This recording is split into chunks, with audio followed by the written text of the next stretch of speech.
BX, you're here. How are you? Okay. You know how I am, Afro.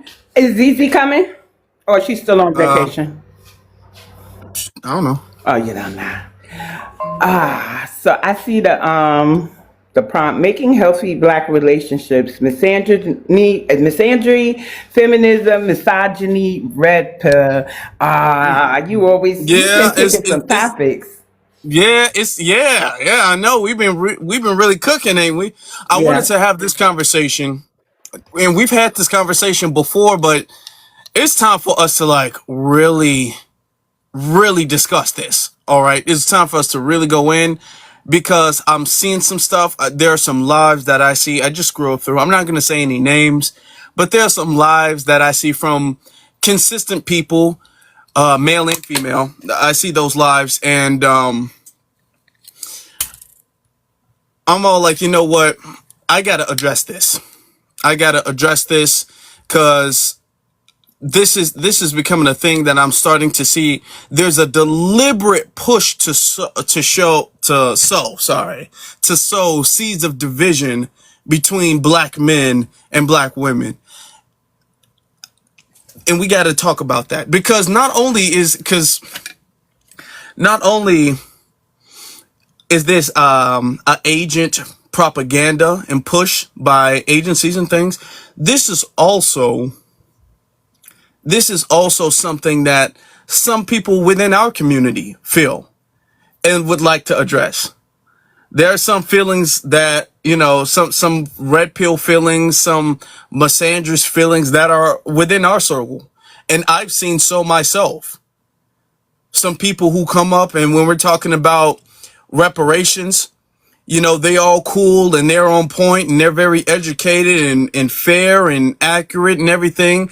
And then when we start talking about the dynamics between men and women, then you start to see like, oh, okay, you're one of those. Oh, wow. Okay. I didn't know you were like that. I've scrolled through some things and I've seen some comments from people, and the comments would be from people that I see regularly in our chat room. And that would just kind of disappoint me a little bit. I'm all like, you know what?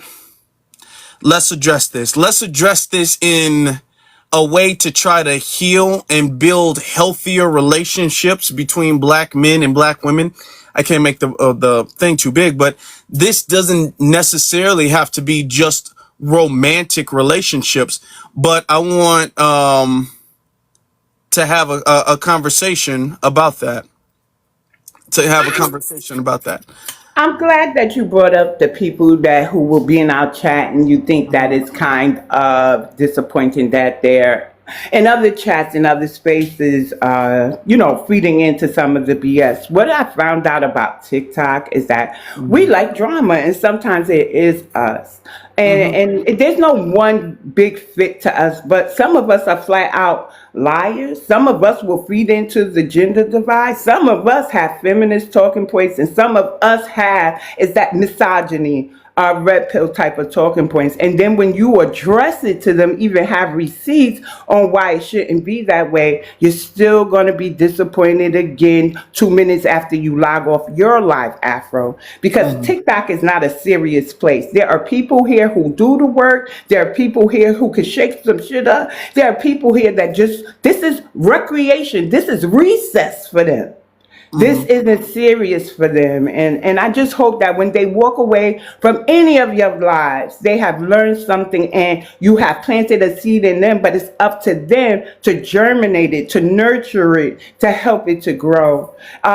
This is a personal journey for everybody, but we have to do the work on our own. So we're going to be disappointed a lot. Like I was disappointed to wake up and see somebody said that I wasn't about lineage, that I'm very sick and they hope things work well for me. And, I mean, just flat out right lying when I organized one of the most successful protests in modern times for New York with some heavy Mm-hmm. hitters, okay? So to lie on me like that because I unfollowed you for being messy, sometimes it's you being messy that got you the unfollow, but I'm the bad guy. Well, yeah. There are some points, and I want to bring up some points. And we were having a conversation yesterday about Malcolm X, because it was Malcolm X Day yesterday, everybody. It's Malcolm X Day. And we were having conversations, and one woman came up and she was all like, what would Malcolm X say about the brothers? What would Malcolm X say about, all of that, right? And there is a lot, I feel like Malcolm X probably would be disappointed in both men and women, honestly. And in the state of a lot of black men and a lot of black women, honestly. I think he'd be proud in some aspects and disappointed in some aspects. But I noticed that there's a lot of, like, when it comes to like this pseudo feminism, which is really a derivative of the YT feminism, that like to use like Malcolm X and weaponize that against black men and be all like, oh, they said that the black woman is the most disrespected and all of that. And a lot of that is because of black men, and black men want to be just like YT men. So I see that talking point come up often, and I want to address that, because the misandrous and feminism, and really the feminism that you see online is really just like is really just a black cloak of the YT feminism, because the talking points are pretty much identical and are exactly the same. They're just black women saying it. Okay. Hold on, Afro. So they're Because just, black feminism, when it came to, because I still don't realize what black feminism is. We know the history and how black men will say that black feminism is not ours. It was the white tea women who had a problem with their men, and our women joined that, right? I've heard that. But in like 2016 on Facebook, I was horrified when what I would call black feminism, these women started disparaging MLK, Malcolm X. They started disparaging our great activists, and this is what I told them, because I didn't know how else to defend it. If Coretta Scott King and Betty Shabazz decided to stay with their husbands and continue to work and didn't have any problem with whatever happened in their marriage, why are you upset?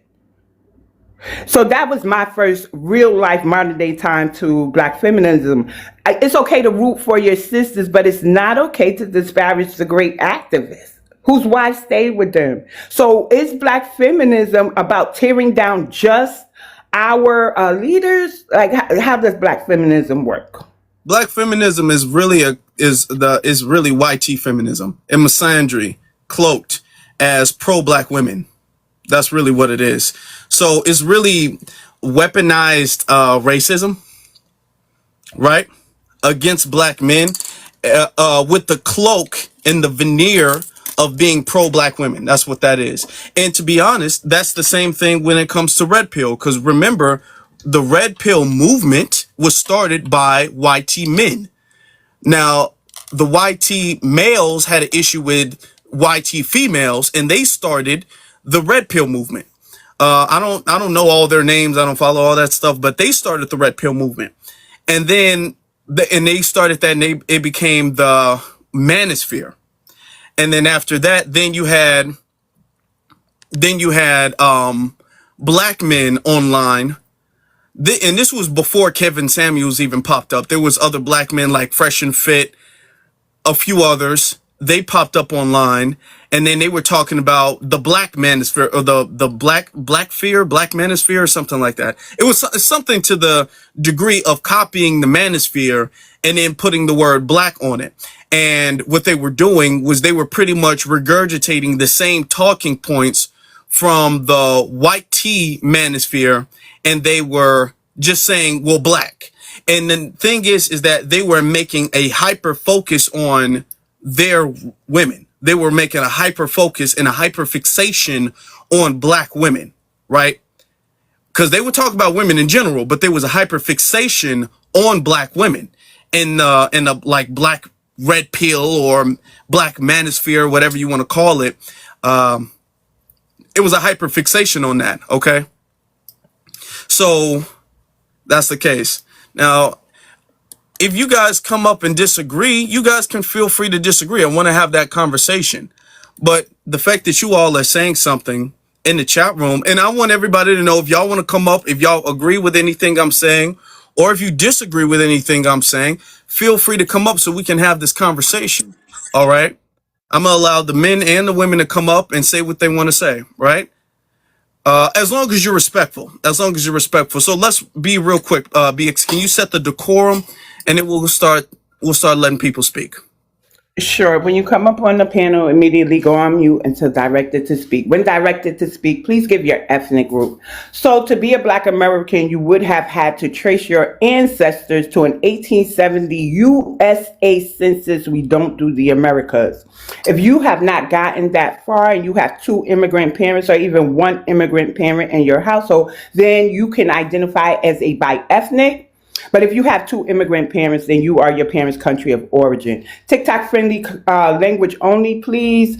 Yeah, and oh, being born here and having melanation does not make you our ethnic group. We are foundational Black Americans slash African American is attached to us too, not an immigrant. TikTok friendly language only on the panel and in the chat. I will mute you from the chat because they are monitored, but it'll only be 5 minutes to remove the unfriendly TikTok word.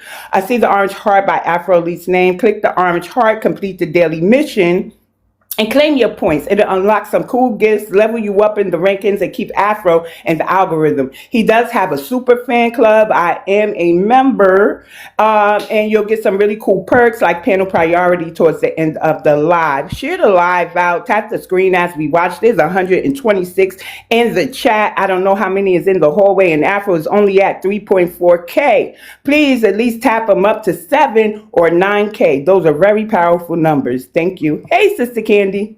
All I'm right. you. Hey, sweetheart. Oh, Hey. one moment. If you turn on your camera, please have TikTok friendly stuff in the background. Don't puff puff. Don't sip sip unless it's water. Thank you. Yeah. Yeah, I'm finished. All right. All right. Let's get to Candy. Now, before we do that, there are words that float around. Simps, pick me's, all that. And those are words that are used, and I kind of want to get into later on, maybe not right now, because I want to let everybody come up and speak, say their first thoughts.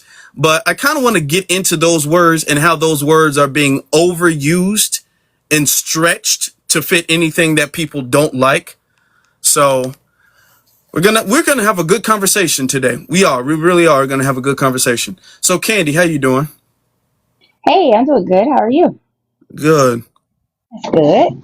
All right. So let's see. Making healthy Black relationships, feminism or red pill? Well, I think they're both kind of toxic. To be honest with you, I think they're Nigger, both. nigger, nigger, nigger, nigger, Oh nigger, boy. nigger, nigger, nigger. Oh, thank you. Gonna have to edit that out. We love the TikTok shop. We love the TikTok shop, everybody. Come on, let's everybody tap the screen and love the TikTok Wow. shop and all that good stuff, right? That threw me off a little bit. I started to go in, but I was like, okay. So anyway, so feminism. I think feminism can be bad because we do need men. We could say we don't. We do. You know, you want a man in the house. You need a man to help you with things around the house. There are things that you can't lift. You could try, but you can't. There are reasons we need a man, and I think that women who practice feminism, there's usually some underlying reason why they're mad at men. I don't think it's just because they just think that hi, feminism is a good thing to do. I think there's something that happened that made them mad at men. Okay. And then when you get to the red pill, again, I think it's because they can't get girls or they got played. I think they have been played and they had a bad experience, or they might have bad experiences a lot. And then maybe they've come to a place where maybe they have money or maybe they fix themselves up and look a little better. So they feel like they can get chicks. So now they're like really big, butt munches because they feel like now they're in a sphere of getting men, getting women. So they're like, yeah, I'm gonna be, yeah, I red pill. No, you're just a loser who's happy to have a female finally. And I think a feminist is usually a woman who's mad at men. And I don't want to say what I really think because I don't want to try to be mad at me. But yeah, I don't think feminism come from a real place because you can't dislike men unless you just never had one. You had a man, that's why you might not like him. But I'm done. I'm land, y'all. Okay. All right, let's get to this person coming up now. Y'all want to come up? Please make sure you tap the screen. We almost at 10K, everybody. Let's tap the screen. Let's get to, well, whenever you come up, Spider. Okay. Somebody saying she's projecting. Let me address something while we're waiting for people to pile up, because there are some things that was said the other day. The word simp was brought up the other day when we were having a conversation. They asked me, what's a simp? I gave a simple definition. Okay. And the definitions I like to use definitions that are universally applicable. I don't like to use definitions that, even though sometimes words may fit in certain cases and not, I don't like to use definitions that are extremely circumstantial, you know? So somebody asked me, what is a simp and why do men call other men simp? A simp is a man who is compensating for his perceived, now mind you, this is perceived, so this is due to his insecurity, his perceived lack of interest that women have in him. All right. So therefore, he is doing things to compensate for that. So this can be buying things, spending money, doing this, so he can kind of make sure she stays around, because because he feels that him alone is not that enough for her to stay. Okay. Him as an individual and as a man alone is not enough. So there has to be some extra benefit. Okay. It's like a job that doesn't pay that well, but there's a lot of good health benefits. You get dental and vision and all that stuff. Great health benefits. So, okay, you got to do that because the pay isn't really there. That's how a lot of that goes. So some of that would be that. Some of that would be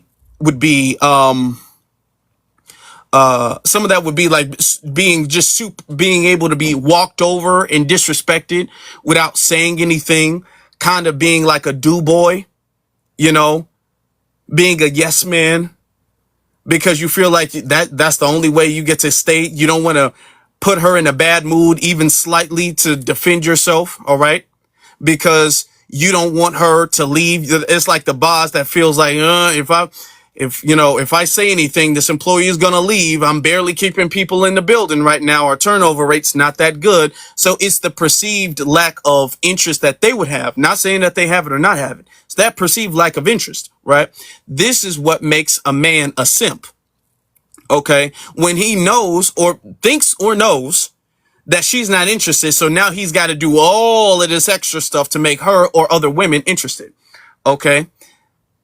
That is different from, like, for instance, somebody brought up in the chat room, Will Smith.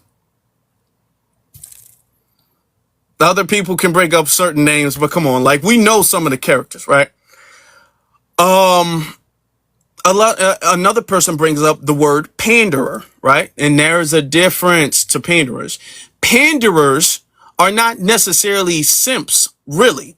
Panderers get on a platform and they say things, they say talking points and narratives that they know the opposite person or the person is going to want to hear. And they're saying that so they can get their profile raised, so they can get some type of status, or so they can get some type of money, really. So they'll get online. You'll see people online be all like, man, and the black women been holding black men down, and black men don't do nothing but eat I don't want to say they don't do nothing but pof and join gangs, or I can't say that word. That's a panderer. Like, for instance, if you guys know about Derek Jackson, okay, who got exposed to not believe any of the stuff he was saying online, that's a panderer. So there's a difference. All simps are not panderers. Okay, and all panderers are not simps. So we got to understand the definitions of these words. Okay, you also have misandrist. In this case, we're going to use the black women because we're talking about black people, right? A lot of the narratives that they push narratives of black men are this and holding, quote unquote, holding black men accountable, but they're quote unquote holding black men accountable with a crazy double standard. And they're doing this for a reason, because really they want to spew negative propaganda and stereotypes against black men without seeming anti-black themselves. So there's this artificial advocacy for black women that you see only when there's a conversation involving black men. Do you see the super pro black women come up? Now, in normal circumstances, when black women are going through racism and oppression and other struggles of life, you don't see them pop up, but they have some type of gripe against black men. And it could be because of their own personal relationships. It could be because they just know that it's something to say online that's going to get them a lot of money. You know, because there's pages that got tens of thousands of followers that do that. So it could be for a number of reasons, the same way it could be for men, right? Right. It could be for that. And it's really YT supremacist talking points disguised as being pro black women, right? So that's a lot of the panderers as far as the women are concerned as well too. You also have what they would call the quote unquote pick-me's, right? And that varies because pick-me's really are someone who necessarily will go, they're almost on the verge of a panderer a little bit. They're kind of very similar to that as far as the women's definition of it. And kind of very similar to that. However, when I say there's levels of it, there are some people who get called a pick-me for just telling the truth. Just like there are some men who are called simps for just telling the truth. So that's why I want to say that there's levels to it, right? Those levels to it. Because sometimes you might lean a little bit more on one side or be a little bit more sympathetic or understanding to one side and be called a pick-me or a simp or whatever the case may be. Okay? And So those are the definitions.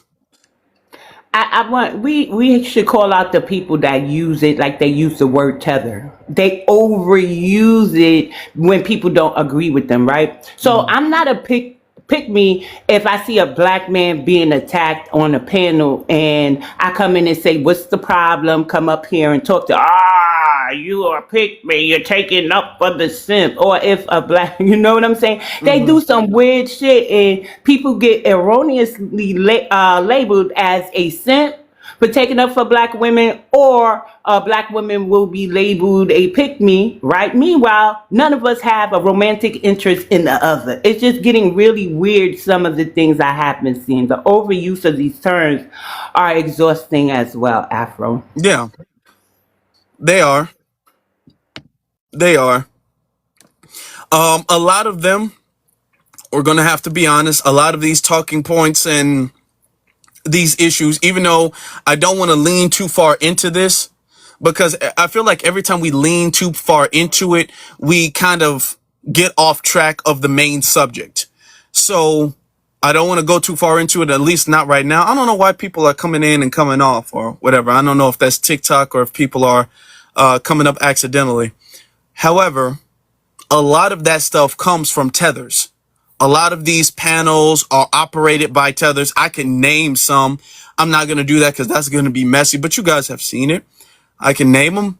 A lot of them are coming from non-FBAs. A lot of the super misandrist red pills, they're non-FBAs, the Myrons and all of that. A lot of the feminist misandrists, they're non-FBAs. As well too, and they come up there, and because they have a bias against their communities, men and women, and their gender dynamic in their community is different from our gender dynamic here. And what they do is when they come over here, they start projecting. And I'm not trying to say that there is absolutely no issue or nothing that men and women can improve on. But I'm trying to say a lot of this super extreme, even it would seem at times embellished gender conflict. You got to wonder, where is this all coming from? You know, and a lot of this stuff is coming from outside of our community and is being put in our community and making it seem as if this is some underlying gender conflict that has always existed in our community and nobody has ever wanted to speak out against it and everybody has been silent against it and things like that, right? So we have to be aware of that, and we have to be cautious of that, because there's a way to have these conversations. But I want you guys to understand and just pay attention to the way these other hosts have these conversations. These other hosts are not having these conversations with the caption healing or healthy in the title at all. These other hosts are having conversations because they're trying to fan the flames of some tension that may or may not even exist. There's some things there might be some conflicts or anything like that, but what they're trying to do is they're trying to fan those flames or insert certain issues, okay, so there can be a conflict. And for instance, I keep bringing this situation back up, right? The woman who claimed a few years ago that she was hit in the head with a brick. Turns out she made that up, okay? Got arrested for that, all of that stuff. The police investigated. The people who she had the whole scam with, they came out and they was on the news and they were saying all of that stuff, right? She was Somalian. Very important to know that, okay? Very important to know that. Very important. So she came up and she was all like, oh, black men just stood there and watched because I didn't want to give nobody my number and all of this. And I ain't want to join. Oh God, I ain't want to join. It's Yes, okay, Miss I ain't want Baker. to. it's okay. I got It you. I want happens. to It's okay. Okay, thank me. I got these kids around me. I can't talk. No Okay. Well, problem. Too I'm many glad you can children listen. around. I'm Okay, glad you can listen. All right. That was cute. I got to tell you, that was cute. So, okay. Yeah. So she came up and what she did was she knew for a fact that there are women, let's be honest. There are women who do have experienced negative responses from men who they reject. If a man is at a club, a party, anything, and he asks for their number, some men, I'm not going to say most, but it should be none, but some men don't take that and keep it pushing. Some men will be all like, man, why not? What's going on? Or if she say, well, I got a boyfriend, whatever the case is, he'd be like, oh, come on, he not here right now. And and the man be just doing some kind of lame nonsense, really, for real. And sometimes, and it's unfortunate, but sometimes those situations do turn out to, ultimately resort in violence. It's not most of the time, but there is a fear that exists there, right? There's a fear that exists there. And what she was attempting to do was fan the flames of a fear. She was trying to water a plant of a fear that some women do have about rejecting a man and then being harmed.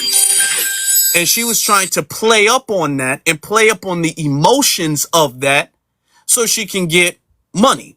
And next thing you know, she opened up a GoFundMe, and she was just sued by GoFundMe for taking trips in expensive restaurants and buying clothes and all of that. So she was scamming, but she was playing on that emotion that she felt like a lot of black women had. Not only was she doing that, but she was also sowing the seeds of a gender issue, because not after that conversation, it became a conversation of, well, do black men really protect black women? Do black men look after black women? We got to talk about the, how do I say this? DV. Can I say that on TikTok?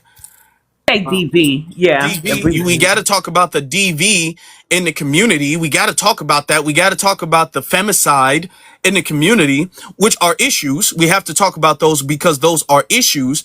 Man, that's a cool gift. Who sent that? That was cold. I like that. That's a cold gift. That was beautiful. Yeah, that's cold. But we have to talk about that, right? And they're not talking about it from an honest perspective with the intention on actually solving anything. Okay. They're talking about this with the agenda of targeting the opposite group of people. All right. So we have to be careful of that. Even with the situation, and there were some recent situations involving DV that happened earlier this year that went viral. And you have the same bad faith, because I'm going to call it what it is. Let's call a spade a spade. You have the same bad faith characters coming up and trying to sow seeds of division, of separation, of confusion.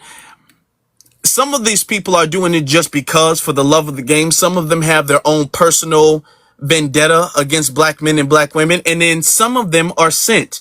We have to understand as well too, from the political side. Politically, you have a lot of people on the Democrat side who benefit from a gender division.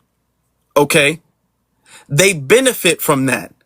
They benefit from trying to artificially promote and praise and pedestalize black women, being like, black women, y'all the most educated and y'all the most this and y'all the most that.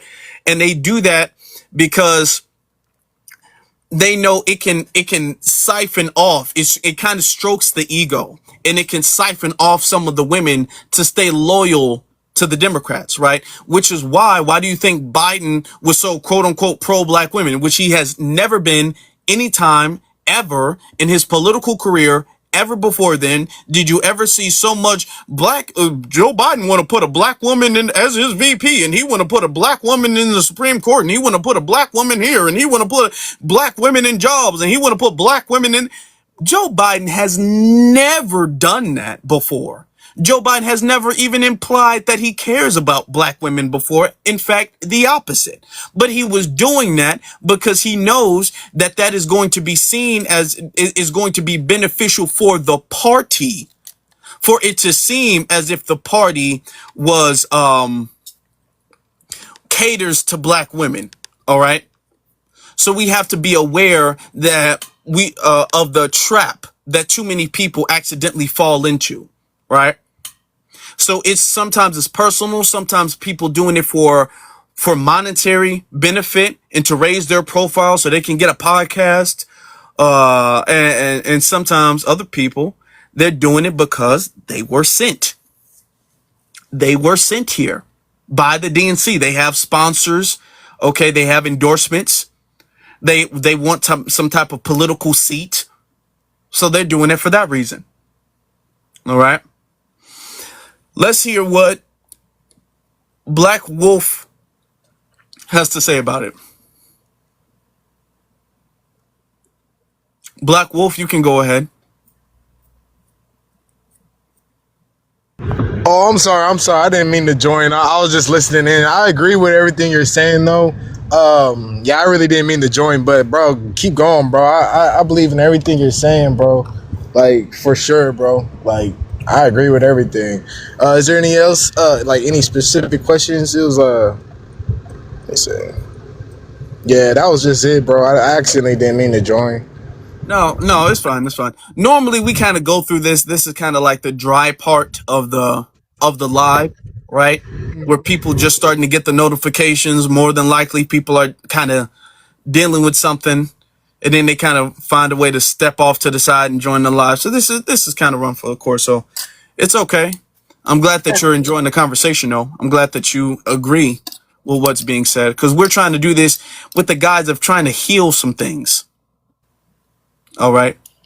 Afro, you know, yeah, healing is very important. It's very important, y'all. So there's a comment. When has Trump ever said he would help the black community? I don't know why that was said, but let's address that too, right? He sat down with Ice Cube for the platinum plan, or at least Ice Cube was able to get it in his hand. Trump actually had the platinum plan on his website up until towards the end of the campaigning season, where he turned it into the America First type of thing. Trump used to loan money to people, right? And some were black people from New York. And when they would come back and try to pay him, he said, how's your business? Is it going well? Good. Keep that. Right? Trump put up Michael Jackson when he was under attack for those allegations. Mike Tyson is an avid supporter. Big Mike, who's on TikTok, talks about how Trump pardoned him. Trump has released black Americans. You know that pardon thing some presidents can do there. So I'm not saying he's our greatest ally, But when you say, when has Trump helped, planned, or said he was going to do anything for Black American? He came to the table when the Democrats wouldn't. And in the time of WAR, what do? You got to go to the table with your enemies to draw up some solutions if you want the WAR to cease. Correct? Right. So I don't even know why Trump was brought up in what he was going to say. Oh, because you brought up Biden. Yeah. About Okay. Biden. And anytime you talk about, and this isn't to say that Trump is a hero, because that's not my opinion on Donald Trump. Okay. Y'all know I don't like politicians, really. I'm a little biased against them. But anytime we talk about the Democrats, people be all like, but what about the Republicans? The Republicans don't care about black women, and the Republicans don't care. Okay. And nobody's saying that they do, but that's not the conversation. Because the thing is that the Republicans don't pretend to be the party and the advocates for black women. They don't sit up there and do that at all. It's the Democrats that lie and do that. Okay? It's the Democrats that do that. It's the Democrats that will sit up there and say that if you don't vote for Kamala, then you don't support black women. All right? It's the Democrats that will say that, even though Kamala's not a black woman. It's the Democrats that will say that. All right? It's the Democrats that will say, the same Democrats that will say that, and then next thing you know, they abandoned Jasmine Crockett for James Tellerico. Not that I'm a fan of either one, but they abandoned the black woman for the YT man, the same party that a few months ago was talking about how pro black women they are. Okay, so it's the Democrats that lie about their support. All right, so that's what the situation is. All right, that's what the situation is. I think that with feminism and the red pill, I think it's an attempt to divide the black family, to destroy the nuclear family. Having a black woman alone is very beneficial because she's kind of vulnerable, right? If she's alone, there's no man around. She's kind of vulnerable. And then women who are feminists, I think they miss that part of it because something inside of them is so hurt, I guess, when it comes to dealing with men, that Mm, they forget that there is a huge, huge benefit to having a man in the house. I mean, think about some of the things that we go through right now. Imagine if we had a two-family household now that rent is $3,000 a month, four yeah, thousand dollars a month. for a studio apartment. Yeah. If we had a man, it'd be nice to have somebody picking up part of them bills. It's nice to have somebody who can help with homework or, when you're exhausted. It's a benefit to having two people. And with Red Pill, they feel like they the prize and they miss the point where, no, the woman is your prize because he who finds a good wife finds a good thing. So there's benefits to being a nuclear family. And I think they want us apart. And I think that's why they push this so much. And you find this being pushed mostly by other groups. Mm. All right. Let's get you. Hold on. Let's get to Ateus. Is that how you pronounce your name?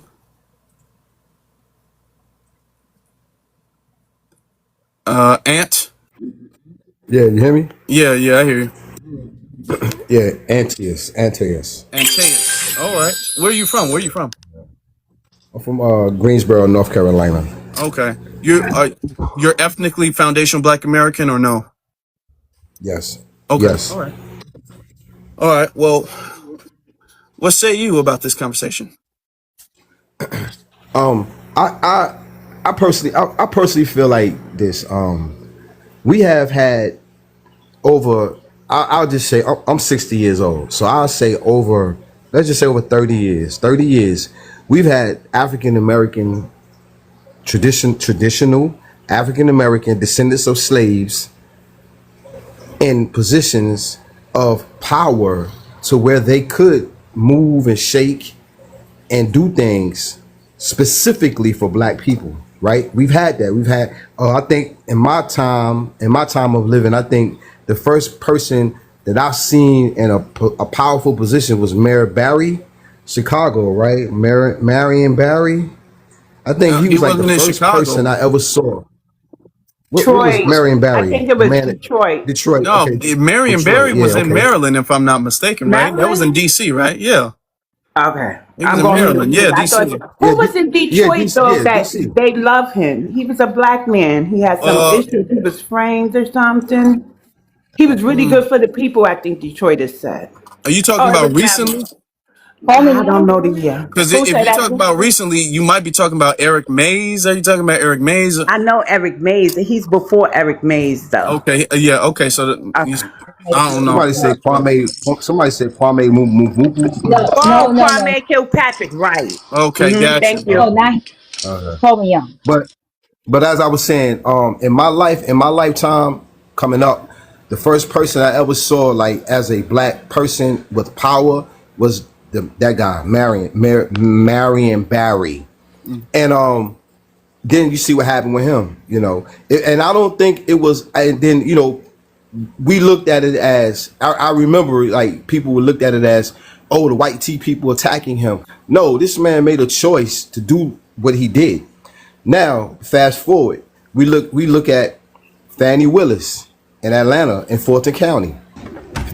Fannie Willis, I think she's like the first black biggest DA down there. Biggest DA. She's the one that move and shake laws. She's the one that can say, hey, I want to prosecute this person and I don't want to prosecute this person. I'm talking about big things. Okay. She was trying to implement a law that she could prosecute, that she was trying to put forth a law that entertainers can be prosecuted based on their music. So basically, rappers could say, "I shot you in." Yeah, A rapper can say, we got the point. I, Yeah. and she can take that lyric and prosecute. Now, this was only targeting African American artists. So, Preferably, if you could what? say foundational Black American artist Okay, yeah, foundational black or FBA Black Americans that are American. Yeah. descendants of slaves. Yeah. Okay. Yeah, And that are okay. descendants of slaves. Yeah. And So my I'm point I'm waiting to trying to see how make this is ties. we I'm waiting to see how this ties to the prompt. Right. You're gonna connect right. this to the prompt. Right. Okay. I'm gonna connect it to the part because she is. So when I say that we have had African American people in power positions that could make changes to make healthy black relationships healthy, but they didn't.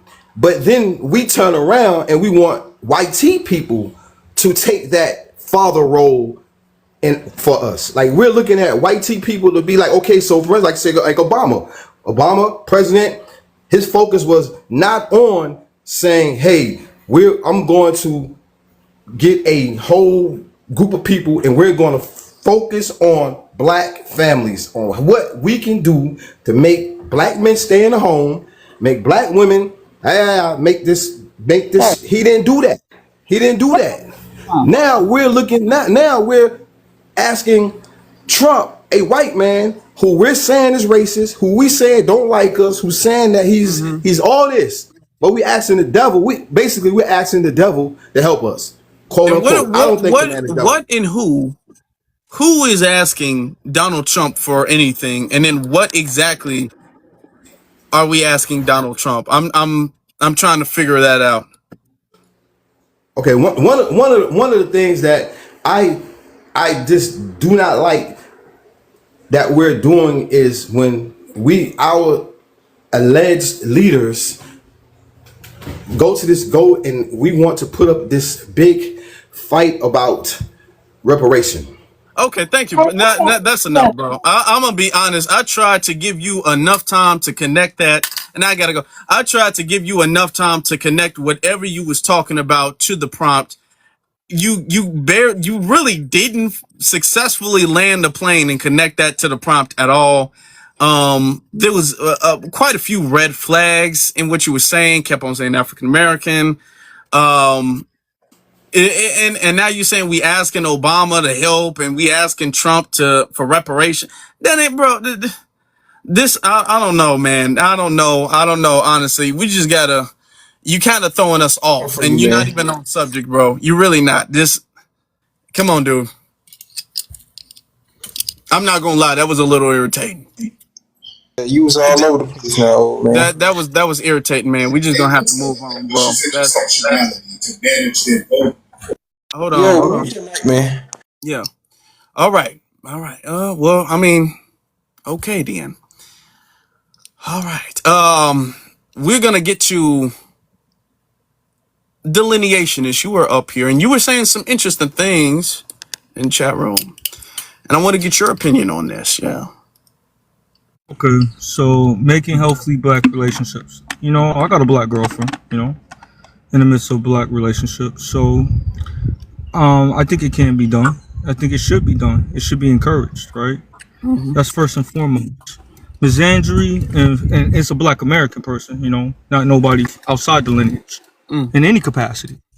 So, you know, people like to co-sign that bullshit and try to think that that's a win. So it should be frowned upon. That's just my perspective, right? And I'm tired of people co-signing, swirling in any capacity as a win, you know? And that's what, and so this whole red pill, the bottom line about red pill is somebody dating outside their own race, which is offensive. I don't date really outside my race like that. That ain't my thing.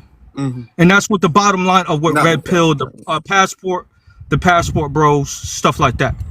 So just wanted to give you like a pointer on that. So it's weird when people try to throw that term to other black American people because they don't like their perspective and or views. It shows a misuse of a word and they don't even understand it. Okay, and then I wanted to talk about this whole manosphere thing. A lot of those black brothers that are a part of the manosphere are black educated men and educators. These are black professors. These are black scholars. Brother T. Hassan Campbell, he was on Hidden Colors, right? He's a part of that black quote-unquote manosphere, brother. So there's a lot of educated brothers that we can't just be quick to discredit them because we might not like their perspective and or views. This man created what they call the Black Men's Studies Program to educate the world about what black men has gone through and the atrocities we went through specifically as black men. No different from the women's studies that they got in these colleges, right? Okay. So there's a lot of benefits that comes from some of these perspectives, but a lot of people don't want to hear the plight of the black man. They don't want to respect the plight of the black man. They look at it as like the Dred Scott. I don't have to respect that N-word. That's the type of energy that these people have these days. Okay. So yeah, I just find it very weird that you're talking about this because this ain't your lane, right? This is some of the what is my lane? Like, you normally just stick to politics. You even said that you don't get involved with this. You know, no, because I'm not talking about dating necessarily. I'm talking about the entire dynamic of black men and black women. This is not a dating live. I'm not talking about. I said it was about dating. I never said it was about dating. Yeah, but if this is about black men and black women, I don't see how this is outside of my lane. Because like when I brought up misandry last time when it came to that swirling chick or whatever, the one that you had in the prompt or whatever, a lot of people had a problem about what the things that I was pointing to and why it is a problem in our community and why some brothers have an issue with it. Not just me, it's a lot of brothers that have an issue with it on the low. And I'm just more vocal about it and I just don't really care. I'm just going to tell it how. Let me respond to what you have to say. There is an era, there's always a bit of truth, right? Some people say there's like a little bit of truth to every lie, right? And there is truth. I will give. There is truth to the red pill. There's truth to that. There is truth to feminism. There is truth to that. You can find truths in these movements. Okay. There are movements, a lot of movements. There are truths in the movements, but that doesn't make the movement pure. Okay. And that doesn't make the talking point pure. All right. So that I want to say that while I move on to this, there are probably some very educated people, like you said, in the red pill movement and people who have degrees and things like that. Okay. And we can't discredit them because of that. And I'm not, you said that there were educated brothers in the red pill movement. They're a part of that black manosphere. That's what I said. In the black manosphere. Okay, they're actually in red pill and black manosphere are actually two different entities within like that ideology. Okay. So that's why I say you might be misinformed on those things, Okay. respectfully, Okay. and that's what Thank I'm you. trying to highlight. How, yeah, and there might, yeah, okay, well, thank you for that. There also are very educated people in the DNC, in the Democrats. There are people who are very well studied, well researched, got a bunch of academic credentials and degrees and are part of fraternities all up in Democrats. And if we were talking about Democrats, you wouldn't come up and use their credentials as their defense. You wouldn't do that. And I know you wouldn't do that because I've had. I want to respond. Hold on. I know you wouldn't do that because I've had several conversations with you. All right, and you wouldn't be using Mark Lamont Hill has a bunch of degrees, and if we were talking about Mark Lamont Hill, you wouldn't come up here and use his academic degrees in his defense. There's a lot of people who have degrees, and if when they're talking about Democrats, when they're talking about you got to go and vote for the Democrats and all of that stuff, we wouldn't be using their degrees to say that we have to give them a level of grace or some level of default credibility because said degree. But there's talking points that you agree with in the manosphere that now you're using their degree to defend them. Okay. However, if we're going to be honest, there are also people in the feminist movement who have degrees. There's a whole bunch of people in a lot of different movements who have degrees, and we can't just necessarily use those degrees to give them credibility where they shouldn't. It's a very valid point. The Okay. the reason why I give them a certain margin of error is about what they produce, right? Okay. Black male studies. That is actually a collegiate course to inform and to protect black men and inform the public about some of the plight of black people, specifically black men in America, right? So that's beneficial to black men. That's beneficial to black America at large. Some of the women, even on this panel, may not know about a black man and never read the message to a black man, never read a Sazar Ali book or anything of that nature. Those things are beneficial when communicating effectively to black men, right? So those are the examples. I could also go to the Black Men Institute. I'm pointing to what these black men have built with other black men. See, these other groups, I don't know what they have done that could benefit the black American community, even as a collective. If you have a strong black male leadership, you're going to have, from my perspective, you're going to have a stronger black community. Okay. And you have people that will argue against that and say they don't want to see a black man leadership. And that's the conflict. Okay. Well, I definitely. So you gotta be, I would say respectfully, I think you should give more grace and look into these institutions. Start looking at these black men before you cast aspersions. I'm not casting aspersions on people individually. I'm talking about rhetoric I'm seeing online, and I'm calling out certain rhetoric that I'm seeing online. Certain people with profiles that claim to be a part of the manosphere, that claim to be a part of the Red Pill movement, that make those two things synonymous. Even if there are different versions of each other, those things very easily correlate, especially with the people using those online. On YouTube, the main people, the main profiles that push those talking points and propaganda and narratives will use those two things synonymous. And I'm talking about the relationship aspect, not the empowerment and the uplifting and building of men. There's nothing wrong with building strong brothers, but I'm talking about when they start talking about the relationship between men and women, that's the talking points that I'm bringing up. All right. So they normally talk about that more or less from the political aspect. Like T.S. Son's book, The Masculine's Turn. I actually own that book. He goes and talks about I think he has like a 16-point plan specifically for black men. Things that can help out the black man here in America, from education, from health disparities, and things that we need as black men. Black men right now is actually the lowest health expectancy. Y'all might not be aware of it. We're down to 60 years lifespan, right? As black men, we have gone down due to the fact of COVID-19. Okay, well, hold. So these are things that the government has failed to protect and support. Okay, I get that. I understand that. I do understand that. I'm talking about the relationship between black men and black women, because that's what the prompt is, and that's what I'm talking about. Now, as far as the uplifting and the betterment of black men, I'm all about that. Okay?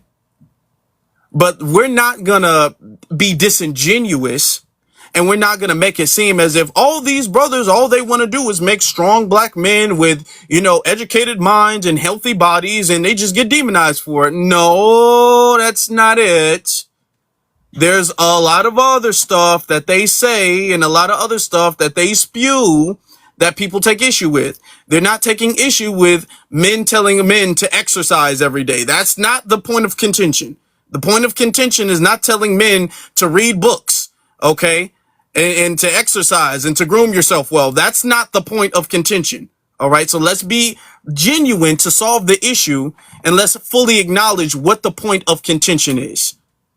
Okay, the point of contention is a lot of the regurgitated red pill talking points that they got from the white manosphere that they then just put black on. That is the talking points. And I'm talking about the rhetoric and as far as the relation and the depiction and perception of black men and black women.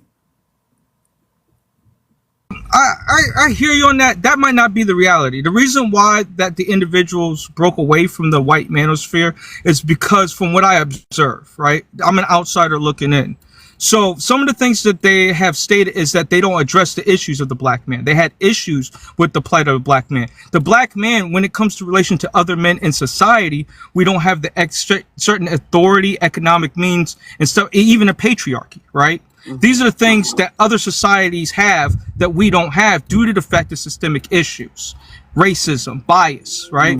So these are the things that they were reluctant to address, and the reason why the black manosphere even came into power in the first place. Because of those things. It's not the fact that they took white people's talking points and slapped it onto it and say, oh, this is our black issues. That was not the reality. It was because of certain issues that was pertaining to them as being black men. And there's books on this. And I'll be more than glad to cite the books that I have in my personal library, right? Okay, so you just said you just said what I just said. You said what I said. It's a version of it for black men. But it's not it's not when it comes to the ideology, it's not completely divorced. It's just been formed, okay, and customized so black men can fit in that, because the original YT manosphere rejected black men. So then black men who agreed with the ideology, who are not allowed to be welcomed in that community or the movement, they had to fraction off, or you can't even call a fraction off if they were never a part. They had to develop something adjacent to that was a similar version of that for black men. Which is what I said. So we just said the same thing. We just said the same thing. No. The thing is that I had an issue with what you were saying. Is just that these individuals are taking white people's talking points and slap black in the front of it, and that's not true. I have to kindly push back on that. No, when it comes to the women, when it comes to the women, they are using a lot of the same talking points, and I'm like literally can name names. You can go on YouTube and name names. They quote, they will literally give shout outs, okay, and platforms and praise the white people in the manosphere. They do it all of the time. They make it seem like, what's his name? I forget this name, is Rollo Tomasi, I think his name is. They literally give him talking points and pedestalize him. And they say, hey, shout out to Rollo Tomasi, shout out to Rollo Tomasi. So they will literally do that with them. So we're not going to be disingenuous about the fact that that goes on. Okay, I see what you mean by that. I'm glad that you brought that up. That might be like your Fresh and Fit set or Tethers, right? That's not like a Tia Son who is a black American. That wouldn't even be like, and I could give a list of the black American men that were more involved in that actually were creating institutions for black men. All right? And that is a difference. Stop it. Because I'm not talking about black men and black. I'm not talking about that. I have no issue with that. I'm talking about the relationship between black men and black women and their depiction and their view of said things. All right. That's what I'm talking about. You keep going back to all they're trying to do, and you're naming some people that I'm not even saying I have an issue with, nor do I even know, to be honest, but you're naming people and you're saying, well, they've done this good for black men and they've done this good. Okay, fine. All of them should not be demonized. Okay. However, there is negativity in the red pill / manosphere movement, just like there is in the misandrist feminist movement. Okay. There are some feminists that don't necessarily hate men and all of that. and they just want to make sure the sisters are good.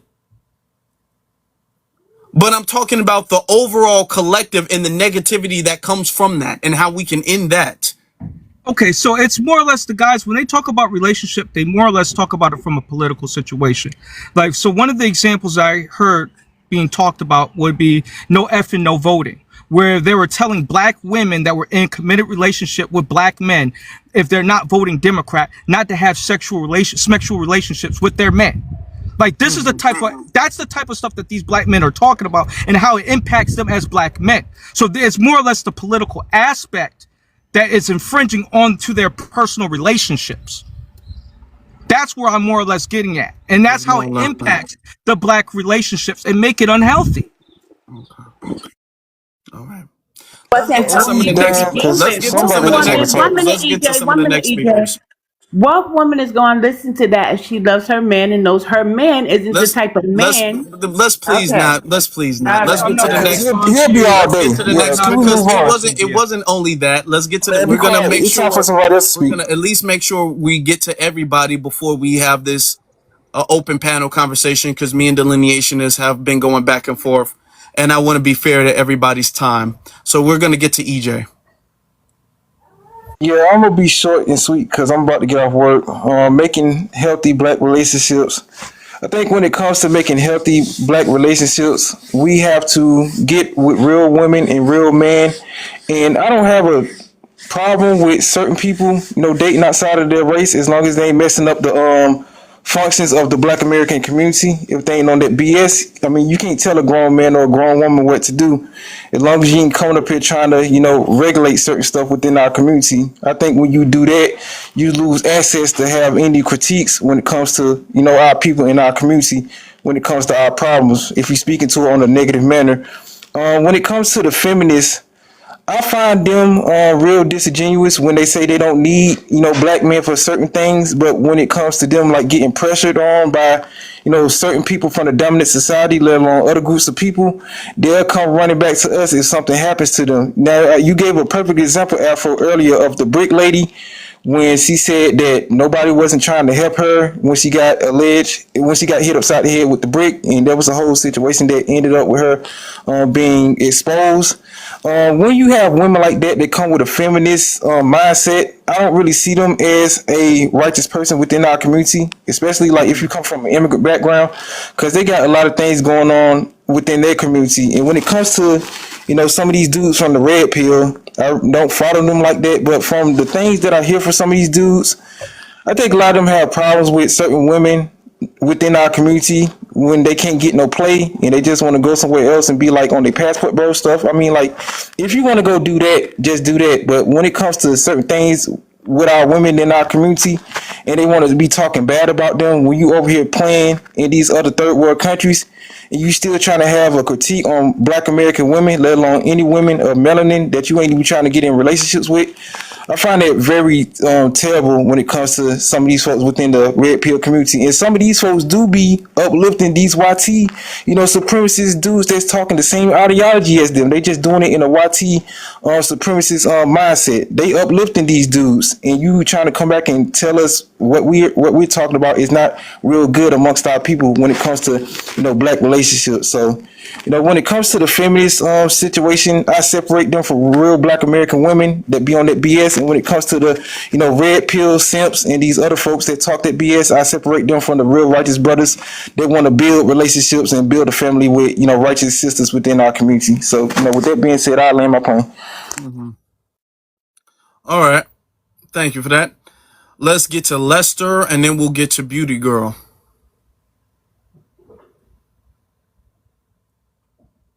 Lester is not with us. Okay, so we'll get to Beauty Girl. Hey y'all. So here's the thing.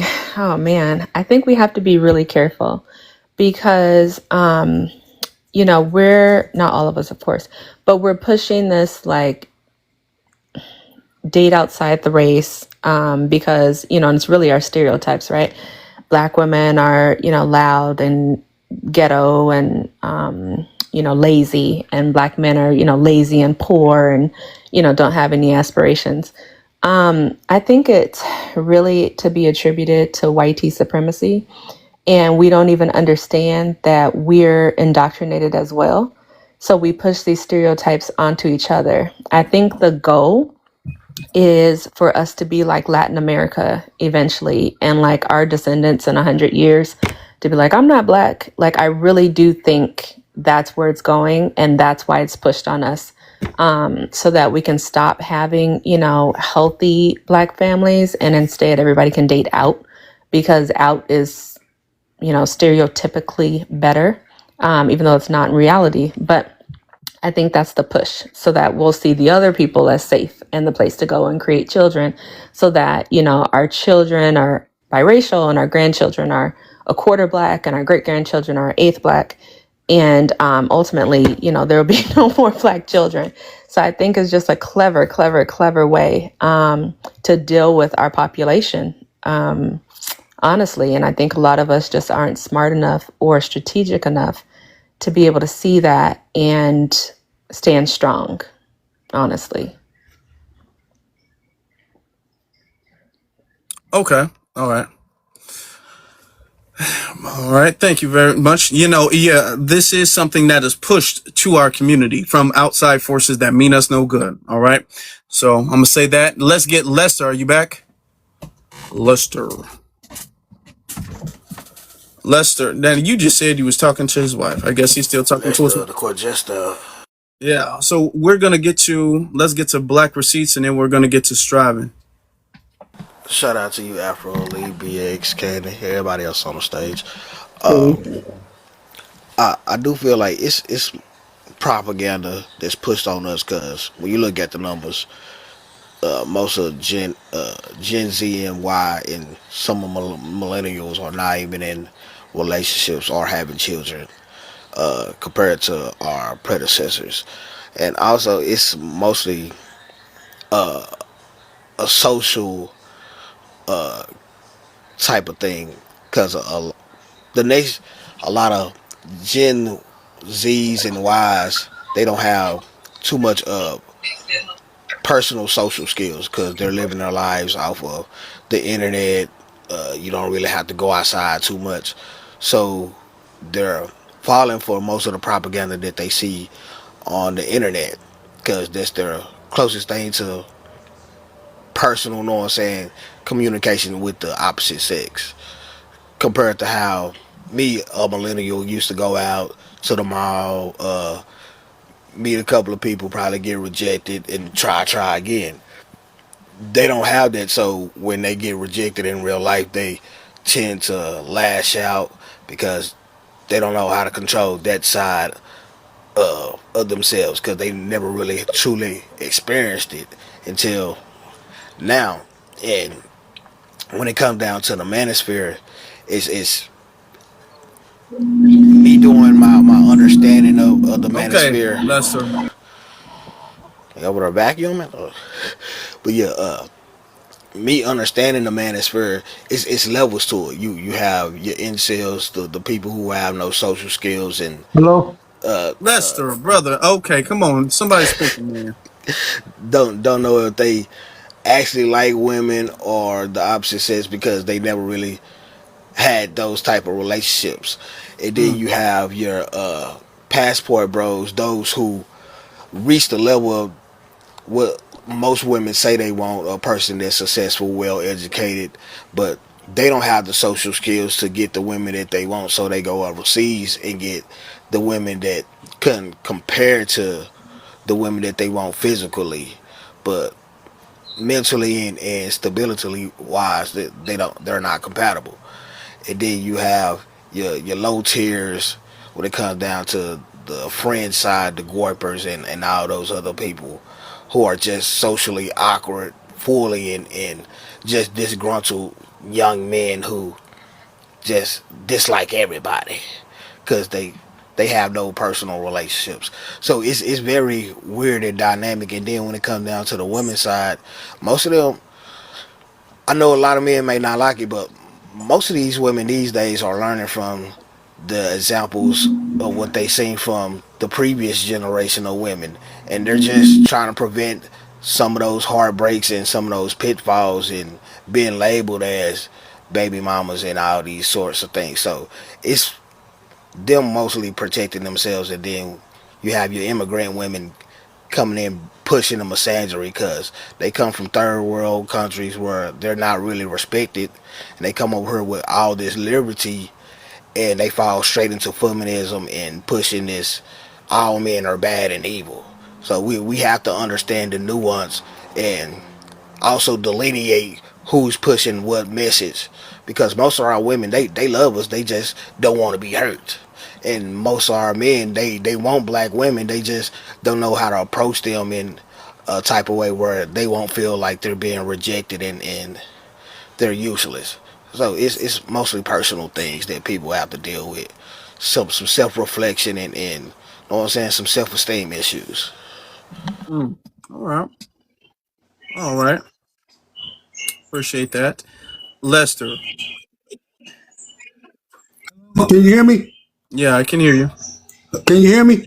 Lester. Yeah, this is Afro. This is Curtis. Curtis. Curtis from Oh, Philly. Curtis. Curtis. Yeah, that's Shout my out to that's my middle name. That's my pop's name. Oh, My real name is Lester Curtis Price. okay. My first name is Curtis Lester Price. That's my real name. Curtis. Lester That's is my middle brother name. Curtis. Okay. What's going on, Curtis? No, how you doing? I was trying to figure this thing. Man, I was trying to figure this thing out, man, but I finally got it, man. No, I want to talk about relationship because, me and my wife, we've been married for 25 years, right? And for a healthy relationship, you have to love the creator first. Who is the creator? The creator is God Almighty and our Lord and Savior, Jesus Christ. And the second thing, when you get a relationship, it's between you and that woman. And when you get, I'm gonna talk about it in a marriage. When a man loves a wife, he finds a good thing. You understand? And when you get married, you have to learn how to do it, because the Bible also says when you dwell with your wife according to what? Knowledge. For you can know your wife inside and out, and for she can know you inside and out. You have to leave your father and your mother's house, and you have to cleave to each other. Instead of going on Facebook and all that kind of stuff, talking about your relationship, marriage is between a man and a woman. It's not for the world to know. It's for you and your husband. Like, if you and your husband have an argument, you don't go on Facebook and embarrass your husband and tell him what he did and what he didn't do. No, y'all have your relationship between you and your wife. That's how a lot of relationships break up, because the first thing they do, they run on Facebook. No. Every charity starts at home. You don't put your business out in the streets. You don't want no, especially somebody that come from a broken home, because I was raised up with a father and mother. My father was born 1924. My mother was born 1929 during the Depression. You understand? I'm used to a father and mother, and my father was strong. My father fought in World War II. I got pictures. Matter of fact, after when you had your show, and when I write, I got a picture of my mother's father that was born in 1895. He's from Danville, Virginia. You understand? But marriage, when a person get married or when a person have a relationship right there, you do not have your girlfriend around your man. Ladies, you listen to me. You do not have your men. You do not have your woman around your friends, your boys, and everything. No, what y'all do, y'all separate each other. What y'all do for y'all can know each other, because how can you have a healthy relationship and everybody else knows you and everybody knows your woman? It's not going to never work. Marriage is private between the husband and wife. When you start putting your information all on Facebook or whatever and all that kind of stuff right there, you're going to lose. No, marriage is sacred, brother. Marriage is unto God. You understand? It's what God has joined together, not what men has joined together, not what women have joined together. No, for order of marriage to be strong, you have to love the creator. Where did love come from? Who created love? Who's the author of love? God is love. God created love. True love comes from God. Not man, not material stuff, not cars, not money. That comes and goes. When you get married, it's if what? For better or for worse. For richer or for poor. Through sickness, through health. I went through everything with my wife. I had triple bypass surgery. My wife was still there with me. Still there with me. When a man finds a wife, he finds a good thing. Not when another man finds her. No, men ain't got nothing to do with marriage. God ordained marriage. And that's all I got to say, brother. And God bless Brother y'all. Curtis came all the way from YouTube. He made a TikTok profile and he joined us. Y'all know me and Yeah, Curtis and been my going family. back for a minute, man. Curtis Yeah, been a rider for a long time, man. Curtis is a rider like I for real, said, man. my people. Let me tell you about my father's father. My father's father was born in 1888, right? Mm-hmm. My mother, I got pictures, man. I just got finished losing my father's sister, Aunt Bernice. Her house burned to the ground. I would have pictures of my father's father that was born in the 1800s, and his mother was born. My mother was born in 1900. Mabel, she's from Westchester, Pennsylvania. You understand? My father's father is born in a little town called Berlin in Delaware, Pennsylvania. My father's mother was also born in Berlin in Pennsylvania in 1902. You understand? My family's old, Jack. I'm a first and foremost, I'm a child of God. Then I'm a FBA. I'm from the soil. Do you understand? I'm from the soil. Nobody can tell me where I come. I never came from Africa. I never accepted Africa. I remember when I heard, what's his name? Jesse Jackson. God bless him and everything.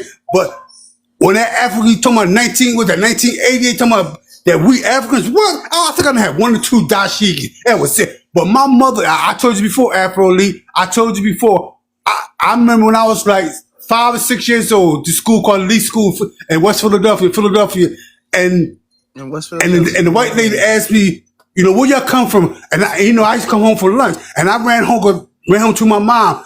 I said, Mom, what are you? My mom told me, boy, you were Indian. And I looked at my pop, All right. and my pop just nodded his head, and I Now, stuck there ever since I was a little kid, man. I'm gonna have you land. One thing Yeah, about yeah, Curtis, yeah. you're gonna have to make him land a plane. Curtis, I gotta do that to you every time, bro. Every time Curtis calls in, I Yeah, got it on YouTube, y'all. yeah. Every time Curtis calls in on YouTube, I'm like, Curtis, I know. All Yeah, right, yeah. I'm Curtis. sorry about that, man. Sorry Okay. about that, man. Yeah, man. Okay, God bless y'all, man. All Okay, right. man. Thank you, brother. Okay, All okay, right. okay. He will keep going. He will keep going. The elders get to Oh telling them man. gas station Yeah. stories. All You right. know, back in '94, I did this and that. And then let me just tell you one more thing. Just one more thing. All right. All right. Out to the Oh, elders. let's get to striving. Hey, what's up, Afro? How you doing? I just wanted to. I came up because something that popped in my mind listening to the suspected Tether talk earlier. One of the things that makes that one of the things that helps a healthy relationship is finance. And one thing that I can say about Marion Barry is that when he was in office, he for decades, Prince George's County, Maryland, has been known as one of the wealthiest counties in wealthiest black counties in the country, and that's a direct result of policies and things that Marion Barry has done. And you have and you had a lot of black families who was getting those. We had a lot of people getting those government jobs. They was getting married, and one of the main things that was known is that when you got a good government job, you moved out Prince George's County, and you had and because of him helping a lot of Black Americans get jobs. Naturally, when you get settled in a career, your next thought is, okay, well, it's time for me to start a family.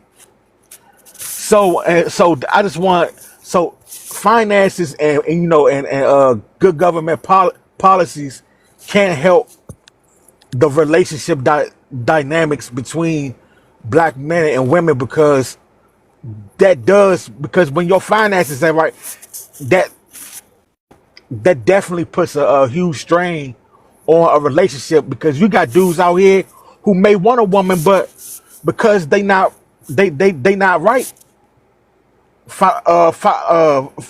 financially, they holding off. And a lot of things that beat a lot of there are things that our politicians can be doing to help in that to help with that. Mm. So and, I agree with what the girl has said about them trying to make us like they are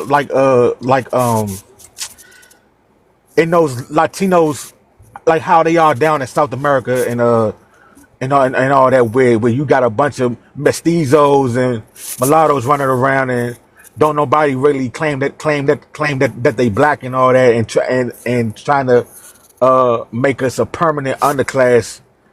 I really do agree with her that I think that that's something that they're really trying to put in motion. But I'm gonna land right there, but because we definitely gonna fight against that though. Mm-hmm. Yeah. All right. Thank you for that. And I do want to add, finances are a good reason, or a reason, let's be honest.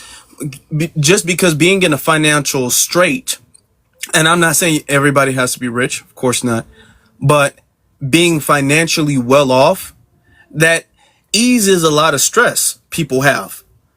Having to worry constantly about bills, about rent, mortgage, all these other financial issues, or things that having more money would solve. These things cause stress, and with stress cause arguments and constant conflict in a relationship. All right. So there's an element of that where finances do play a part. I saw one study, this was years ago, so I'm not super sure where I found it from, but I was looking it up. And people who have more finances, people who are like in that middle to upper class, like the upper middle class, they're less likely to get divorced than people of the lower class are. All right. And there's a court, and that's not even just within the black community. That's just period. Right. Let's get to our One moment, commercial break. There's 179 people in the chat. Some more in the hallway that we can't count. And Afro's only at 33.7K. Please power tap the screen. Afro Elite also does have a gift goal and a subscription plan where you get perks such as panel priority, at even if we're about to close down the live. Go ahead and tap it up for us. Thank you. Peace to those just entering the chat. You know I love y'all for real. All right, let's go ahead. Yep. All right, Tierra, how you doing? Hey y'all, how y'all doing? We good. This We is good. a dope Yeah, thank topic because like it's one of those things that like I always see people talking about, and even in my own family I feel like there's a lot of people that have messed up ideas about whether or not marriage is something that's like, and I mean like our generation in particular, like millennials and younger, whether or not it's something that's necessary or if it's just something that's become obsolete. And I think that people that think that or say that don't understand the whole of it. But I think that one of the biggest things that I see, and somebody can help me understand this, I know that, you know, black men have to have spaces with each other. There's a lot that black men have to work on as a group with each other. And I don't mean that in a detrimental way, but just because we as black women deal with what we deal with, black men deal with what they deal with, and then we have a collective of what we deal with, right? And so we need each other, and black women need their circles together, and black men need theirs together. I get really concerned, though, when it seems like the information that's coming out of black men's circles have to do less and less with wanting to have a holistic family. I think that there's like, you know, there's a good amount of men who like fatherhood, want to be fathers, and think that that title is bigger than being a husband. And that confusion, I think, is really one that's making it hard out here because, you know, like the brother Lester was saying, a man finds his wife. We've got women out here being the pick-me looking for the man. And it's backfiring. A lot of men don't really even want to pursue women, in a sense. And so it's like, You gotta mute. You gotta mute. You gotta mute. oh, sorry about that. No, that was and he had a hot mic coming up. Oh, okay. And then the thing about it is, I saw somebody say it in the chat, but it's true. They want to have these conversations about being polyamorous. But, you know, my question is this, and they want to go back to like, you know, talking about when we was in indigenous times and all this type of stuff. But I really don't think that a man today, and some of it is through no fault of our own because of the attacks that have gone on us. If you did have 3, 4, or 5 women, I don't think you could find 3 or 4 or 5 instructions to give them. I really don't feel like a lot of us have looked that far into thinking what it is we want for ourselves holistically as far as a 10-year plan to add people in. And you just see a lot of propaganda about relationships being a harm to a man, when at the end of the day, anybody who's lived long enough or had enough experiences knows that a man that doesn't do right by his family or is whatever about his family or is not cohesive about building the right type of family gets no respect in this world. No real respect. People don't really want to do business with people like that. You know, people don't want to help to elevate people like that. And if you look around at the people who are successful and on top of their game, they got a woman. And not just a woman, that's their wife. They've built empire. And then we also see these examples of men that we, you know, respect. Like I like to use Nipsey Hussle's example because, you know, this is a brother that had a lot of great ideas and a lot of great innovation. He had 2 babies' moms and he didn't marry either one. And when he passed, his estate went to his parents. And he's been gone how long now? And there's a burger spot there, and his daddy just married a 24-year-old. And Nipsey I wonder, Hussle's father just married a 24-year-old. something like that. She's in her 20s. Like he just married a really young lady. Oh, And I just wonder because he did leave, you know, some money to his kids, but his kids are not of age yet. So that's going to be under the parents' jurisdiction because there was no wife to be the executor of the estate. And so it's like and you know, I saw somebody say something about Umar too. I mean, I'm just saying we have men that I think want to educate or want to be in the front of black men to guide them. But really, like if a man that's not guiding his own home, I don't know what he can do for the rest of the world. And so I think that there's a lot of poison in the music. I think sometimes there's poison in the entertainment. There's poison in the conversations. I just be wondering how men can help men get back to, you know, wanting to build at home without cutting corners or thinking of, you know, a family as a burden, you know, because I mean, at the end of the day, everything costs money and every goal that you have is hard. You know what I'm saying? Nothing in life that's worth having is easy. So when does that kind of like come back into the focal point of like being as important as we needed to be, considering what we know our history is and what our attack is against us? So that's my question. Oh, that's an interesting question. You know what? And I'm glad that you asked that because now I think that perfectly allows us to have an open panel. Now we can open the panel up and we can get other people's opinion on that. But yeah, let's open the panel One up. moment, there's somebody who wants to come up. I see indicated somebody's in the queue. Can I talk? Can I kick it off and then I can give them my thing to have? 1 minute delineation is Hold we're on. trying to Let me figure see. this out. Let me see. One person in the queue. Okay. Yeah. Okay. Thank you.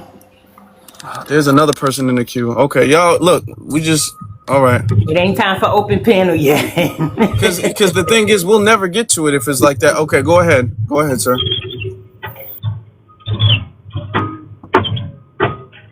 Eagle, you're on the panel.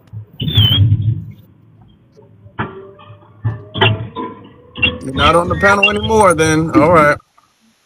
What'd you say? I'm sorry.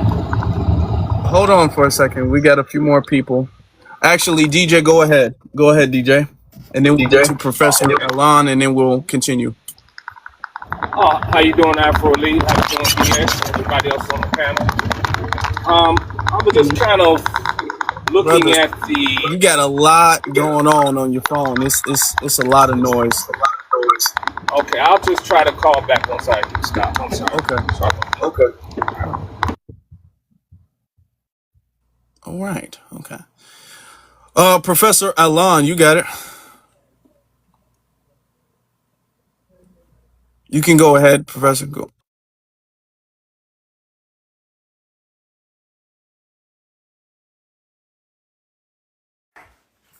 The greatest threat to the system of white supremacy is the black family. Now, that's interesting because when you analyze, to my biblical scholars in here, that in a biblical tradition, the family is the number one target of who's referred to as Satan or the devil. I always thought that was interesting. But COINTELPRO, if y'all look at the letter, y'all need to see it. I have a video on it that I go through the letter on my page. One of the key language functions in there is disrupt. So a lot of effort has gone to disrupt the Black American family. Why? Well, during the Civil Rights Movement, President Nixon was quoted telling Henry Kissinger, Henry, stop them. They're gonna come over the gate and get us.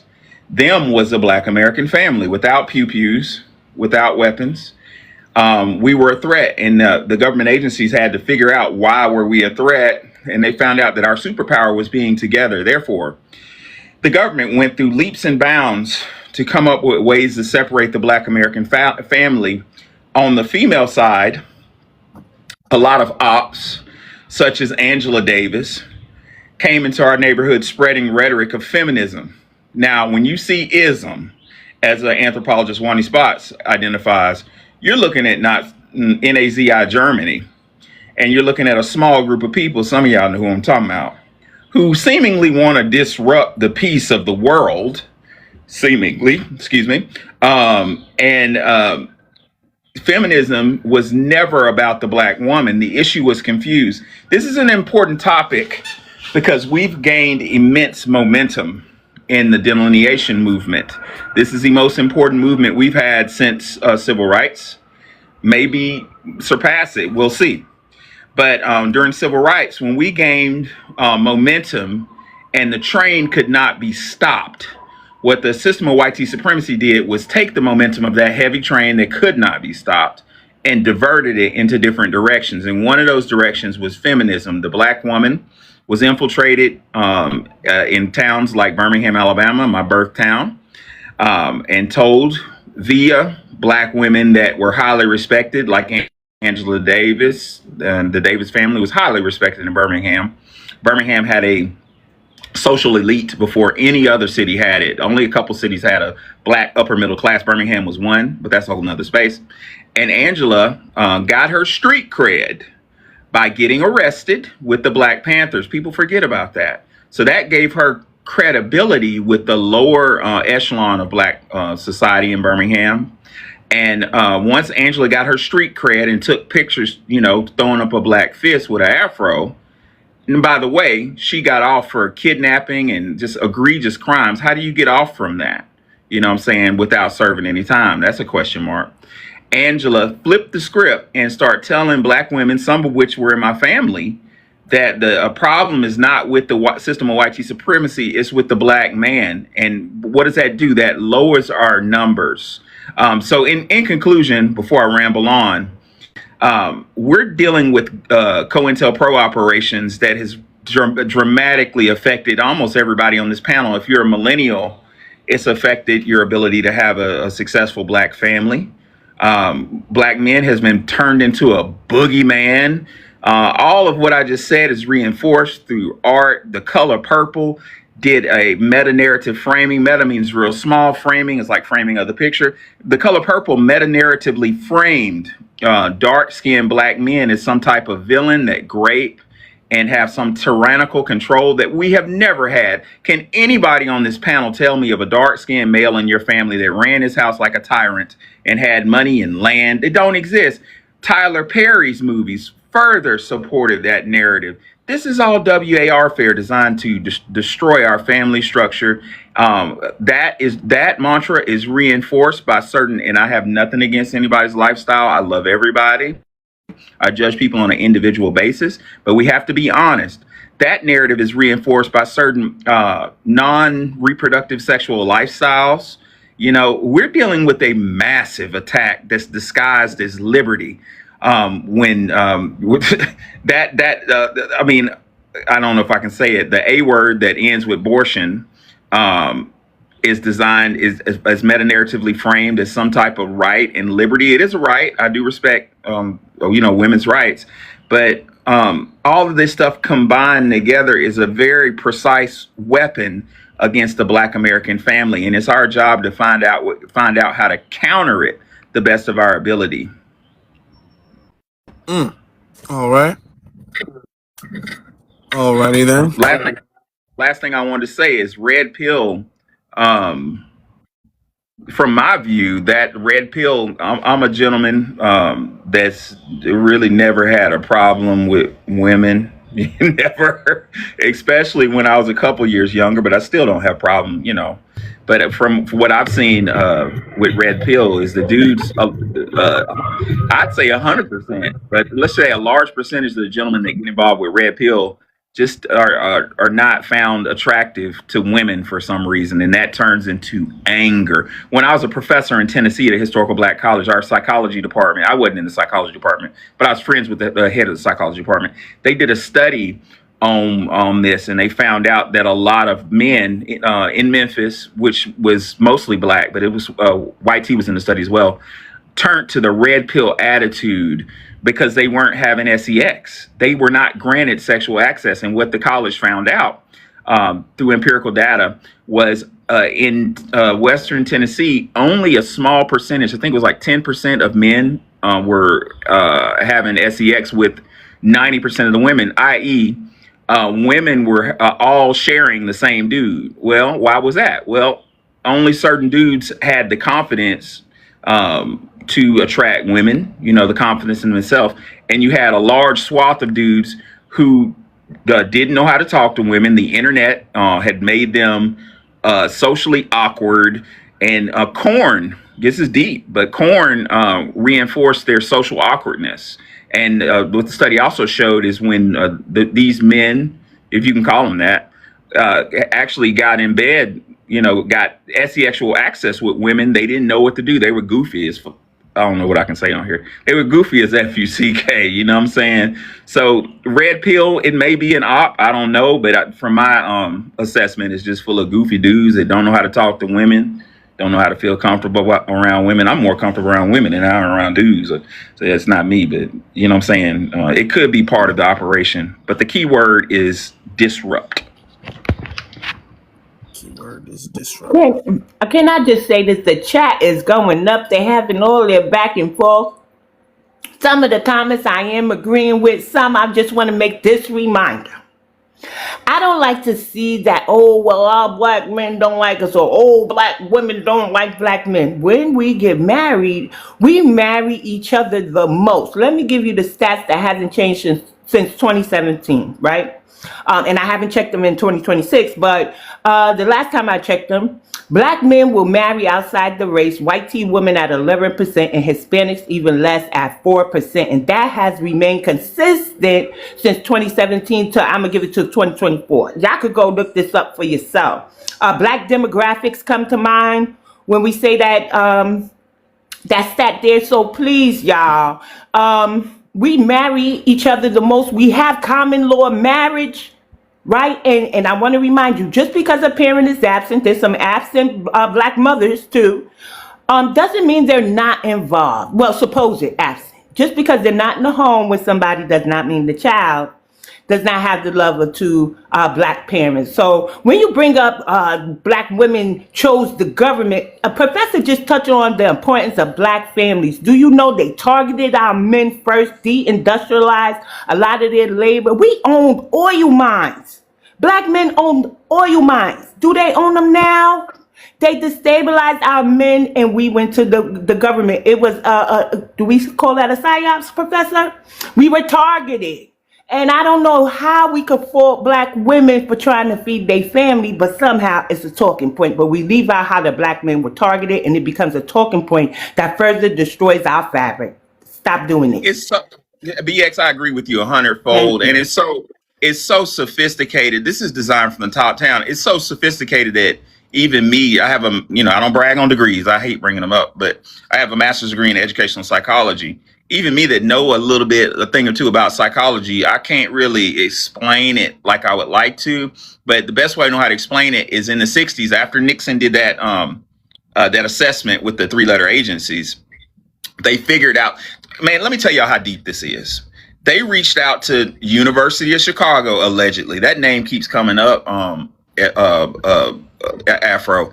And they got a guy named Skinner, B.F. Skinner. Look him up.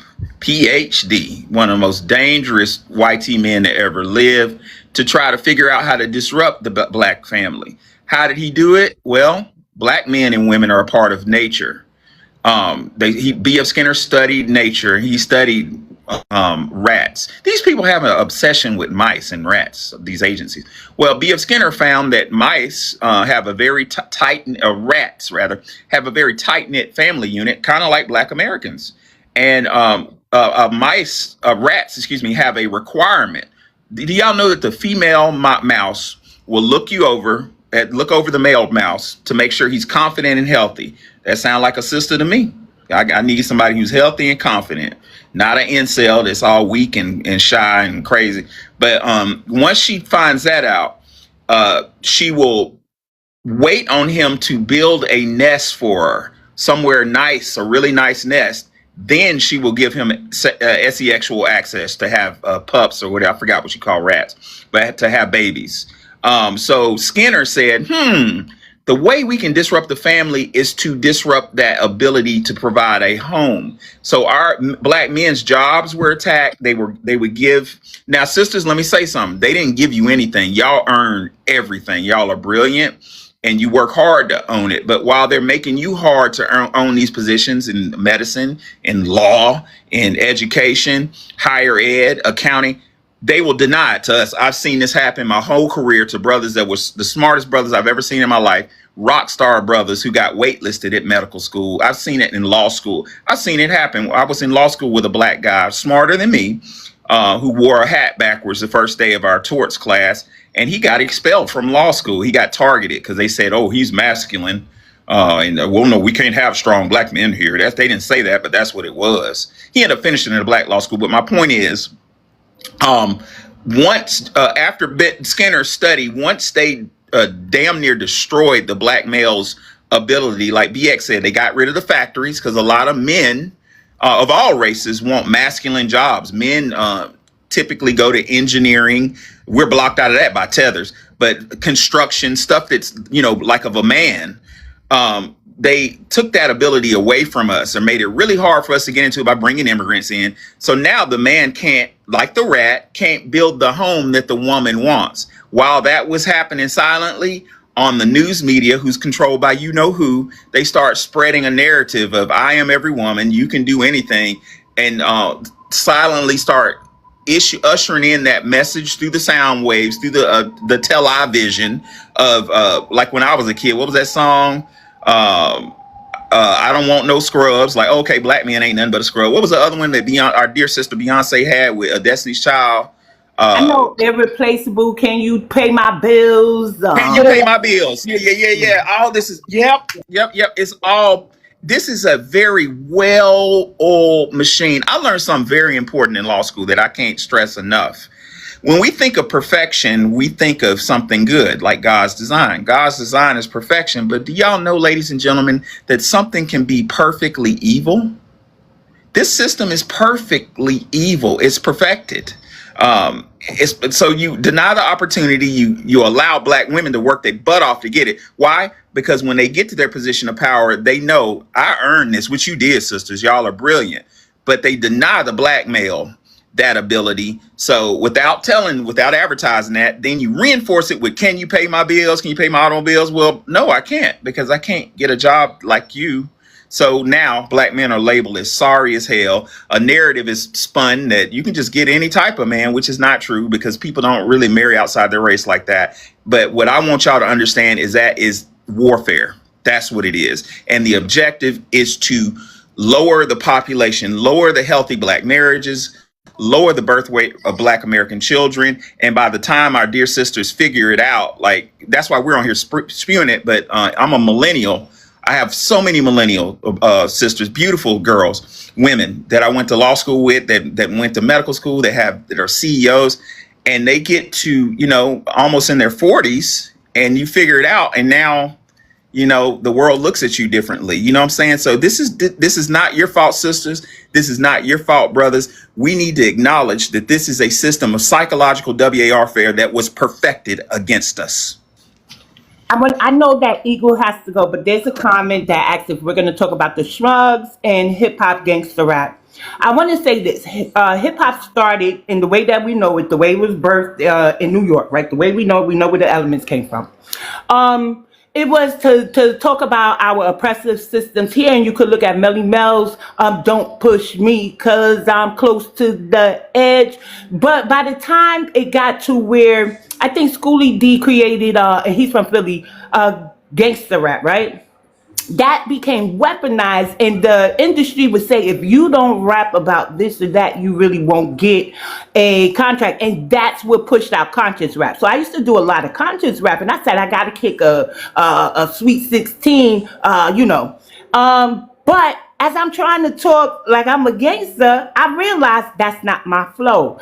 Conscious rap, you think Rhapsody, things like that, poor righteous teachers. You got to just think the Afrocentric. I know we don't like the Afrocentric, but even they had a message of positivity within their rhymes and stuff like that became outdated, and hip hop was weaponized against us. And there's something called the hip hop letter, I believe, where the industry was showing how they were going to weaponize certain things against us.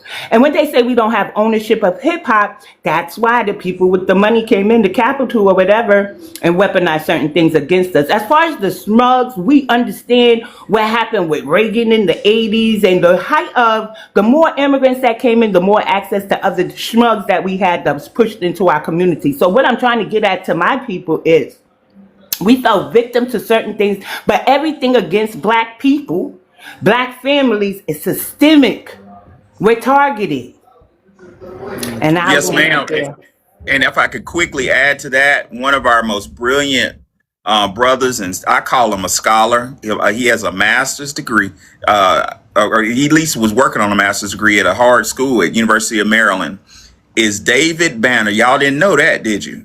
While David Banner was working on his master's degree, he was rapping. He was going from DC, the DMV, to New York and meeting with ARs, like representatives of the big companies. I think he did it for a year, and he would meet with ARs, and they would all say he was brilliant. David calls him the suit. They called him the suits, whitey men in suits. And he said towards the end of that year, he met one whitey man, a small hat, one of the suits, and said, "David, you're brilliant. We love your music."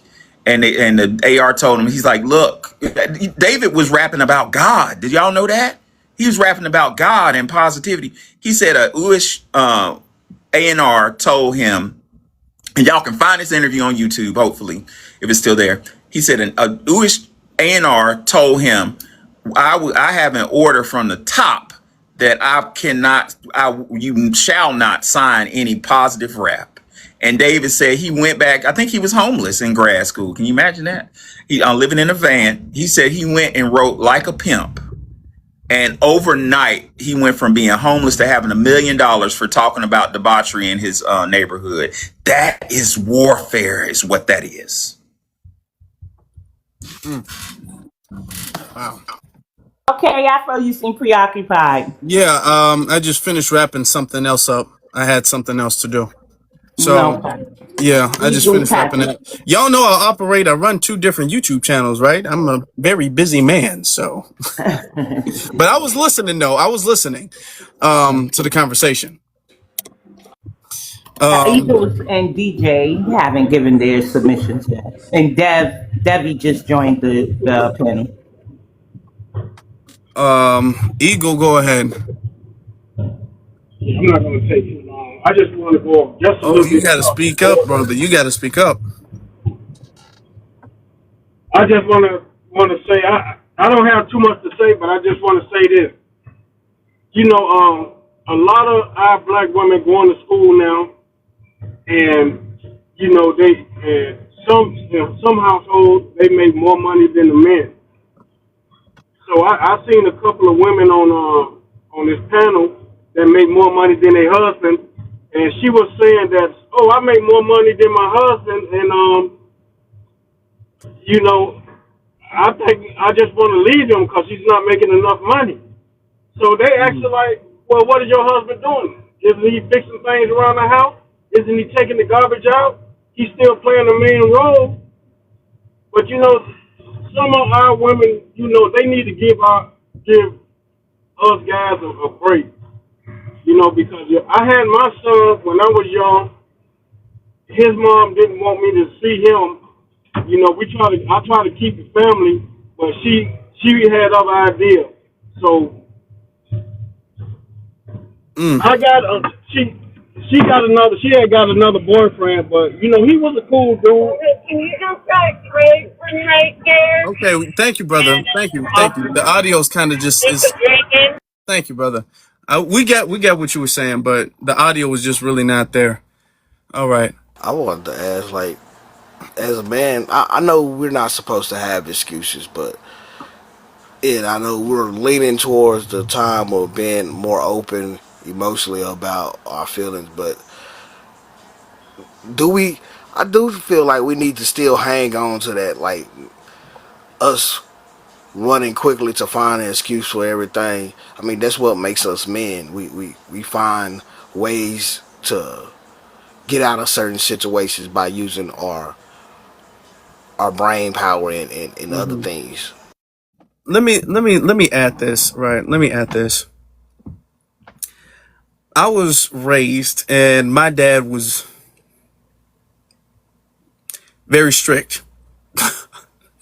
Very strict, okay?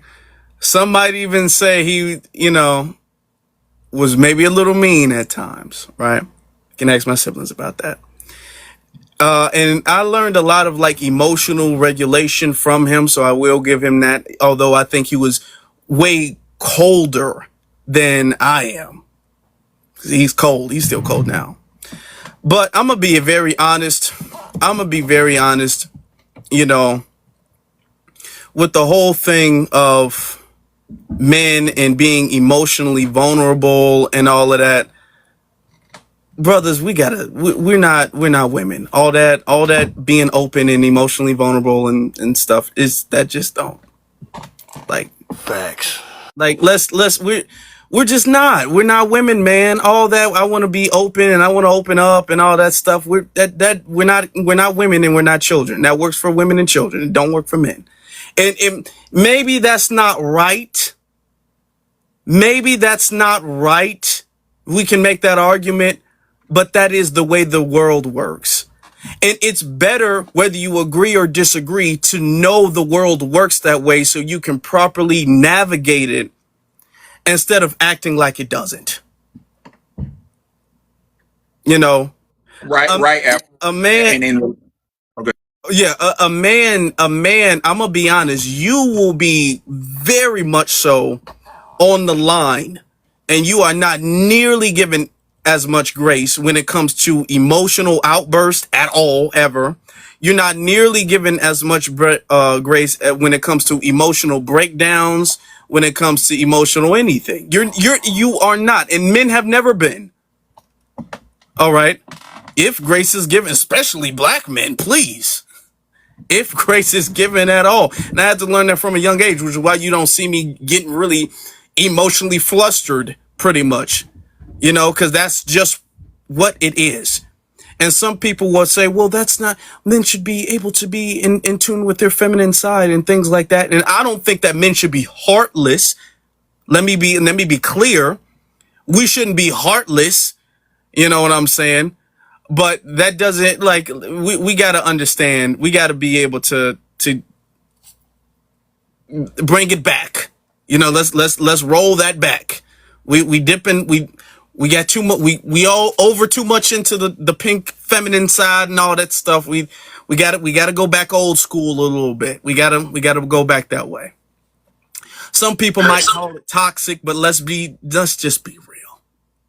Yeah, it's true, Afro, and for younger men in here, I'm a millennial, and younger men than me that don't know, that didn't have a father, you know, that in your family. What that does in relationships, and I'm speaking from experience, the moment you get into feminine, like upset, complaining energy, generally you push your woman into masculine, because there has to be balance. You push her in masculine energy, which she doesn't, that isn't designed for, and they'll start resenting you for that, you know.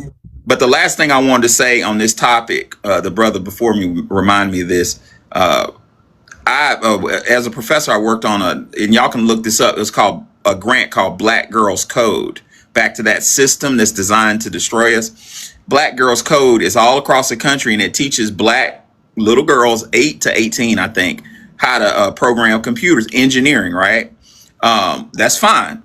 But when my second year doing it, I looked around the room and, you know, saw these children and learning to be engineers, and the people over it are really brilliant. And engineering is very interesting. It's hands-on and intellectual. Is perfect. And I start to realize that these little girls are going to make at least $200,000 a year. And I scanned the room and I was like, there are no black men, little boys in here. Little boys, we would love this. But the money wasn't there to teach us how to code. And I'm speaking against somewhere that's giving me money, but I mean this. Black Girls Code is going to create a problem, because you're going to have a bunch of, and I'm not saying that you shouldn't teach, but there should be little boys in there too.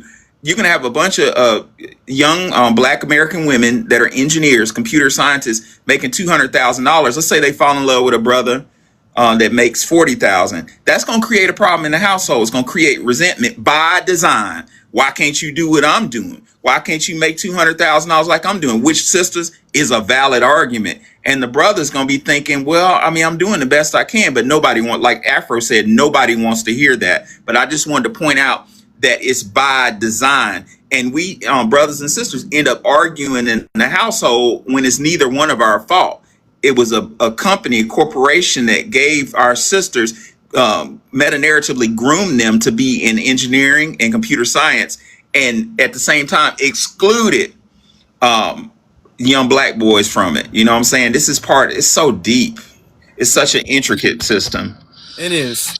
Oh, But there is also Black Boys Code, because my sons were a part of it, and it was an amazing, amazing program. We moved away, so they couldn't be part of it anymore, but it's still in existence because I get their emails. Also, yeah, you're absolutely right that, you know, black women are promoted over black men because it does create an imbalance in the household. And no one understands that power struggle and dynamic better than white men, right? It's why they've put themselves at the top of this, you know, of the economic landscape of the world, right? Because so that way their women are under them. So it creates a need and a desire, right? Women want men typically to make more than them so that they can fulfill that role and be fulfilled as the head of the household. So yeah, they promote us over you because they know that it creates that imbalance ultimately. Also, black women, because of what we've been up against over the decades, we're very efficient. So, you know, right, wrong, or indifferent, because we've had to, a lot of the time, maintain households as single parents, you know, keep the bills paid, keep the kids okay, you know, keep everything up in the air. One of the things it's done is make us very, very, very, very, very efficient. And white women are not. Other races of women are not. Okay. So white men having us in their office, they benefit from our hard work. So the ultimate like great thing that I would love to see, we need to be working for you guys. Okay, you need to start companies and then bring us in because we can multiply that. We can help you guys. That's actually our true nature and design. But because they keep Black men, you know, out of industry creation, so to speak, we can't come and work for you. But that's really where we would shine the most, and you guys would really benefit from having us work for you. All right. All right. We almost can have an open panel. Let's just get to DJ real quick, and then we'll have an open panel for a few minutes, and then we'll close it out. I think this was a pretty interesting conversation so far. So, I just basically wanted to say, I see one of the things that has to start immediately that is teaching the importance of the male and the female. I think that's a really big thing that needs to be taught, that we have this fantasy thing has to be removed from the atmosphere, especially in the Black community, because we already see how expensive it is just to even have a family now. So that part really has to be drilled into our children and our community. Now I think I'm gonna land right there for right now. all right. All right. Thank you, brother. Appreciate y'all. Appreciate everybody. Let's get the likes up. Family, let's get the likes up. We doing good, y'all. We doing good. Let's get the likes up. And thank you all for the gifts, and make sure you all go to For the Culture on YouTube. Subscribe. And if you guys are on the For the Culture, y'all hit that subscribe button, leave a like, and thank you. Now we can have an open panel. We can have an open panel, and we can get everybody's thoughts or whatever, because Delineationist, I know you said you had a question for somebody or something like that. So Real quick, Afro, I'm sorry. And I want to say this one thing, as far as parents, you really have to be honest with yourself. Okay, whether you're single father, single mother, you have to be honest with yourself, so you can be honest to your children, to be able to teach them of how to move now. I just wanted to say that real quick. all right, appreciate that. Delineationist, you wanted to add something? I just wanted to throw some things out there. I forgot my point with the young lady. It might have been that the people that she mentioned, like Nipsey, he's a bi-ethnic. Like, one of the things I try to push, which is not as popular, is stop calling these biracial people Black, right? They're made up of two different sets of group of people and etc. Two different communities sometimes, and they're not really fully entrenched or even sometimes invested in the Black struggle like that. And it can kind of comes across as offensive when they point to these type of individuals and say that they are the genuine Black man from our community. That's kind of rubs. Okay, but Lord, okay. My thing, and now we're gonna get into this thing. Now, bi-ethnics can't be Black either. Okay, so is that the same thing with Malcolm X? Because Malcolm X wasn't fully FBA. But the thing is, where do we draw the line with that? Okay, so the thing is that people always run to Malcolm X as if every bi-ethnic person is like Malcolm X. Malcolm X is a brother that was an anomaly. Farrakhan. And Farrakhan is not even from our community. Okay, but my thing is that the example she gave about Nipsey Hussle, let's say he was FBA.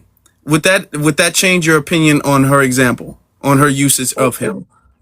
I would prefer, if we're talking about the general Black man that has it on all of his corners and stuff, that's important because it comes across as if we don't want the real thing.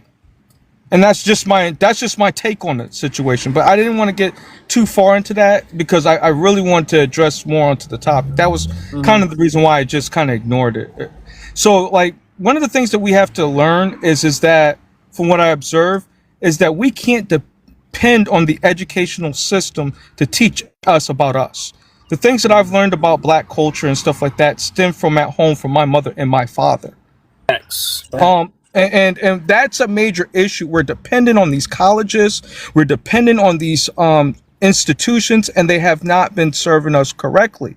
And they actually have been taking advantage of us as a people by pumping certain types of negative ideologies in the process, right? So that's one of the things. We can point to the college, the streamlining of feminist doctrines, right? Like every class has some type of feminist and or perspective and or view. And you can't even graduate some of these courses if you don't take some type of feminist type of course. That's just the era in which liberal studies are. And we have to be honest on how that has impacted us as a people. And those are the things that people don't want to really talk about in regards to that. And this is the reason why the Black Male Institute was created in the first place. This is the reason why some of those brothers that were educators, that were in the field of education, that put that curriculum together so that they can educate and teach people about the plight of the Black American man and the things that they have endured here in America.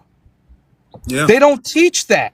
All right. So instead of us being so quick to demonize certain aspects, I think we should do more research on these individuals, know who the key players are, and bring them up and ask them respectful questions, and then you might get closer to the truth in which y'all might seek. Well, would you say the same standard for feminism? Because I see your lives, brother, and I see you talk about feminism and misandry on your live often. So my question is, are you going to hold that same standard? Because the only way we can talk about the manosphere is to educate ourselves on each individual and what they're doing, and then have them up and then do an interview. Are you going to do that with feminists too?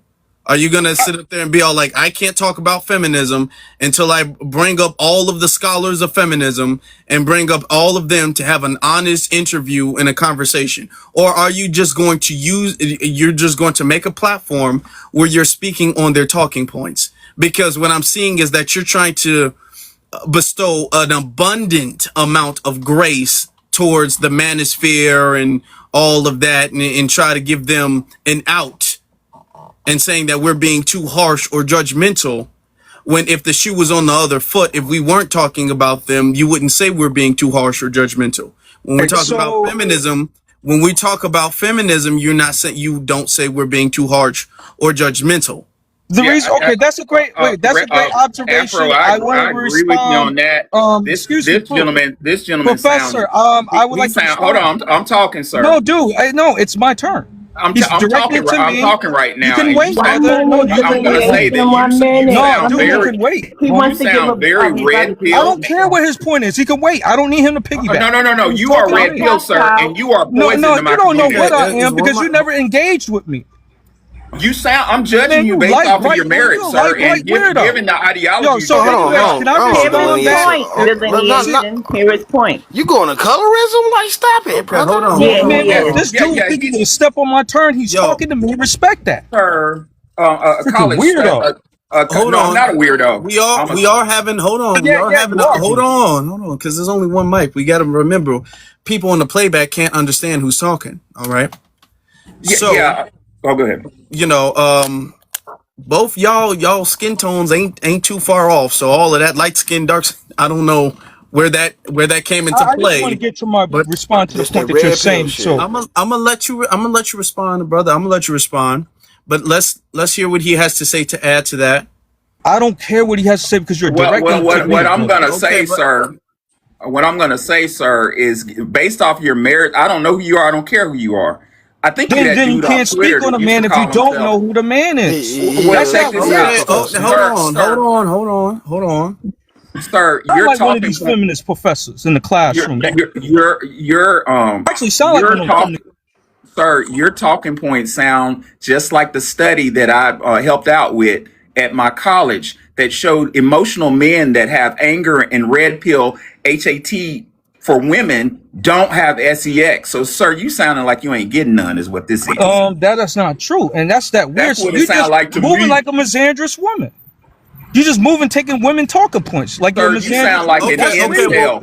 Well, So Professor, how you about you let me responded. Hold address on. this point so we can move Now on, because this man's address what disrespected another man. address what I had just said. All right. So the thing is, the reason why I don't put that much emphasis on feminism as much is because they're mainstream. Like I said, they are more entrenched in the system more than it is this quote unquote red pill ideology that you're talking about. You can go to a classroom and you can get a Patricia Collins book. You can go get some of these black feminists that are actually taught in the classroom, right? These are things that I actually had at a graduate level.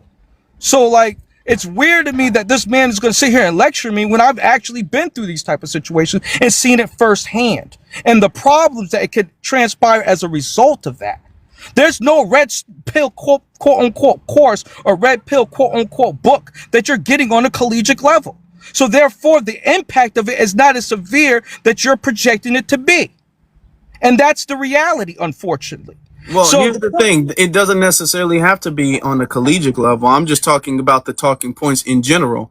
And because I disagree with the talking points in general, you're saying that now you're saying that I'm mischaracterizing and I'm being too harsh and I need to bestow more grace and understanding towards the people with the manosphere. And I'm saying, okay, well, with the same mischaracterization or the accusation that I'm mischaracterizing their stances on issues, would you say that if we were strictly talking about feminism, and would you say I'm mischaracterizing feminists and I'm mischaracterizing their stances on issues?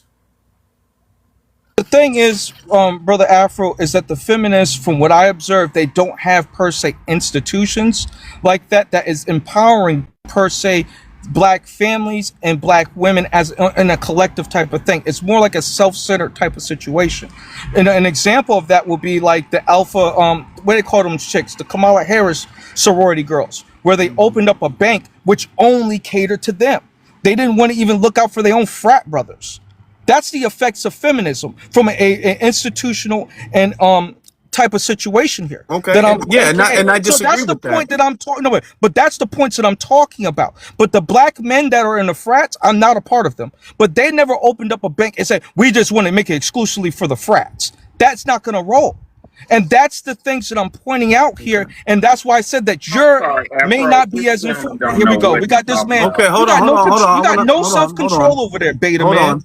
Hold on. Beta man professor. Okay, my thing is the rhetoric that we're seeing pushed online by men and women. All right.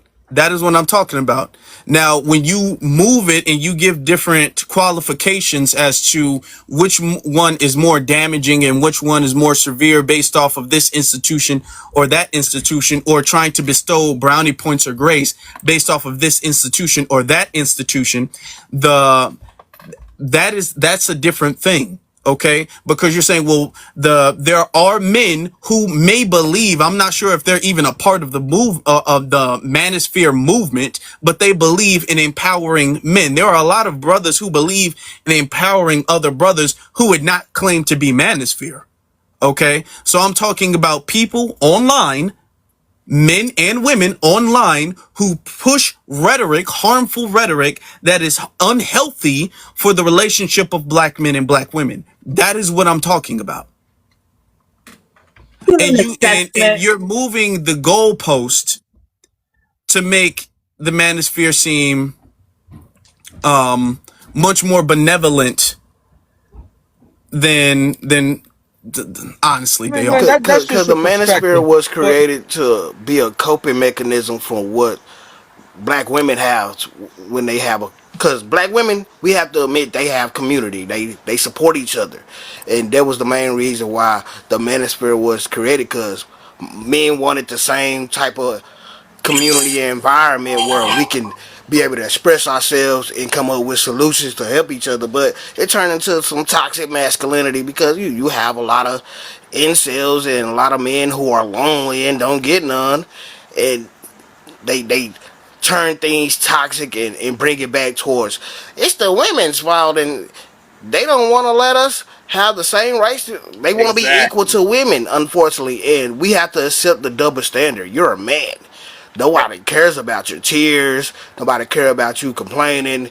Either pick yourself up, dust yourself off, and hold up your chin, or keep it pushing and fall. Because Yeah, at the that end of the day, women are attracted to, like you say, alpha males or men that can provide. And if you can't give out those pheromones of being a provider, then they're not going to choose you. right. The black. See, I want to say that what you said is true. That loneliness and inability to attract women turns into aggression. If y'all notice, I hadn't said one thing ad hominem about this guy. I think this guy used to be the Negro Knight. I think that used to be him. Yes, But sir. that is him. Okay, this the dude that held that 48-hour space on me and Wani to complain about us and whine about us. I knew you sounded familiar. But notice how I didn't say nothing ad hominem about him. I just spit facts and I stayed in my frame because it's not personal with me. I'm just talking about fact. And the facts, according to scholarship at a university that I've been faculty at for 4 years, still faculty there, adjunct, is that men that have no sexual access to women become frustrated. They become angry and they attract each other. They attract other men that can't get sexual access. And that anger festers and turns into a weapon. And they come on these spaces and they masquerade as something else when it's just sexual frustration. The Passport Bros, I consider them the top of the line of the manosphere because they have the success that all the other groups of men say that they want. They have the appeal. They just don't have the social skills to actually get the women that they want. That's why they go overseas. Hey, I'm just gonna buy me a wife and bring her back. And then when she get It's not. Jump in Americanized, here. To be honest, it's and I've said this about the red pill stuff. I've said this about the Passport Bro stuff. I'm gonna be honest. Passport Bros, the thing is not trying to build a family. The Passport Bros aren't trying to build a family. They're not trying to do that. Notice that most of the Passport Bros you're seeing, they don't get married or bring the woman back to America or that's the anything like YT that. version. Children or anything. They're going over there because the American dollar stretches further overseas and they're tricking. They're going over there to trick. That's just what it is. They just going over there to trick because, and they would trick in America, but you know, you in America to trick, you got to have a much higher bank account. Over there, they're like a millionaire over there, and over here they got like maybe $100,000 or $200,000, which ain't no like super big flexing money like that. So they're just Tricking ain't going over easy. there to trick. That's just what it is. Tricking Can I ain't cut easy in in here, America. guys? 1 minute. I just want to kind of cut in. I want to remind everybody. So I've been quiet. I've just kind of been listening, kind of not been listening, monitoring the chat. And I'm going to say thank you to everybody having a peaceful discussion because these types of conversations can go up.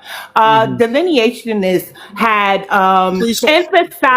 emphasized. I did not cut you off until you cut Professor off, and you're not going to Hey, cut me off. She is the mod. Can you just let her Yo, talk? tell this woman Stop don't cutting speak my on sister me. off, sir. But she Because I don't is the speak mod. My on name her. is Stop, I BS. don't rock You with know stop her. it, it's stop BS. it. She's been quiet. She can address But anybody on she the don't need panel. to speak on me. I mean, she I'm is the going If mod. to. you're on the SBS, panel, you get going to. stop frustrated, it. Then sir. I can If speak you're on her back then, right? okay, I can No, speak you on can her you, back address then. what you she sure said can. No, back. this You dude sure is She can. I hasn't can even speak And on when said her I back cut anything then. your about head you. off, don't Relax cry. yourself. So I just want to say that delineationists emphasized. I'm not going to say everything he said was crazy. I'm not coming up here to do none of that. I want to show you that he emphasized education. Professor is a whole professor, but he didn't respect an educated black man when the educated black man, right, wanted to give his opinion. What I want to say is when he came up here and said, this ain't really your lane and stuff, it's his tone. Because he had a bunch of scholarship books and resources he could give. But I noticed the chat's reaction to him. I have my own, but I was remaining on mute. And I just want to suggest that when something is in somebody's lane and you feel you're more educated, provide the resources in a decent manner. Don't come up here with this gruff shit. Now we done centered you and your red pill behavior. You don't really join any of the topics unless they're red pill. And then you're the type that want to split up the delineation movement about is black women running the delineation movement. Whatever issues you have with black women, take it up with them, but at least go back and forth in a decent debate with Professor. I mean, you already held a 48-hour room about him. What are you scared of that he can't get his point out? That's all I'm Nobody's not okay. So first of all, nobody's not scared of Professor Allen, right? I really just don't really care what he has to say in regards because we're in two different lanes. Second of all, when it comes to Professor, I see we got women cutting me off. But we're Got all women cutting me men. off, bro. Okay, But we're go all men. ahead. Go ahead. Hey, Go women ahead. trigger you. No, I'm 'Cause the- good, man. It's because this is always Give him a happening on Okay, your time. you can panel. fine, fine, With your fine, no, fine, bro, it's fine, always fine, happening fine, on your then. panel Fine. with That's your enough. women, brother. That's enough. Hey, That's women enough. trigger you. She They jumped come on for her me. mic. She cut you off. I said go ahead. You said fine. I don't want you. Then we're gonna leave it at that. Then, Yeah, it won't allow me to speak, brother. That's what you do. nigga, I I, did You allow. said you Nigga, you didn't sound want Everybody like else be to. you sound like quiet. a Everybody misandrous else be male. quiet. You sound You like Everybody said one else of you be these didn't want quiet. to. misandrous males, Everybody brother. else be quiet. Everybody be quiet, including you.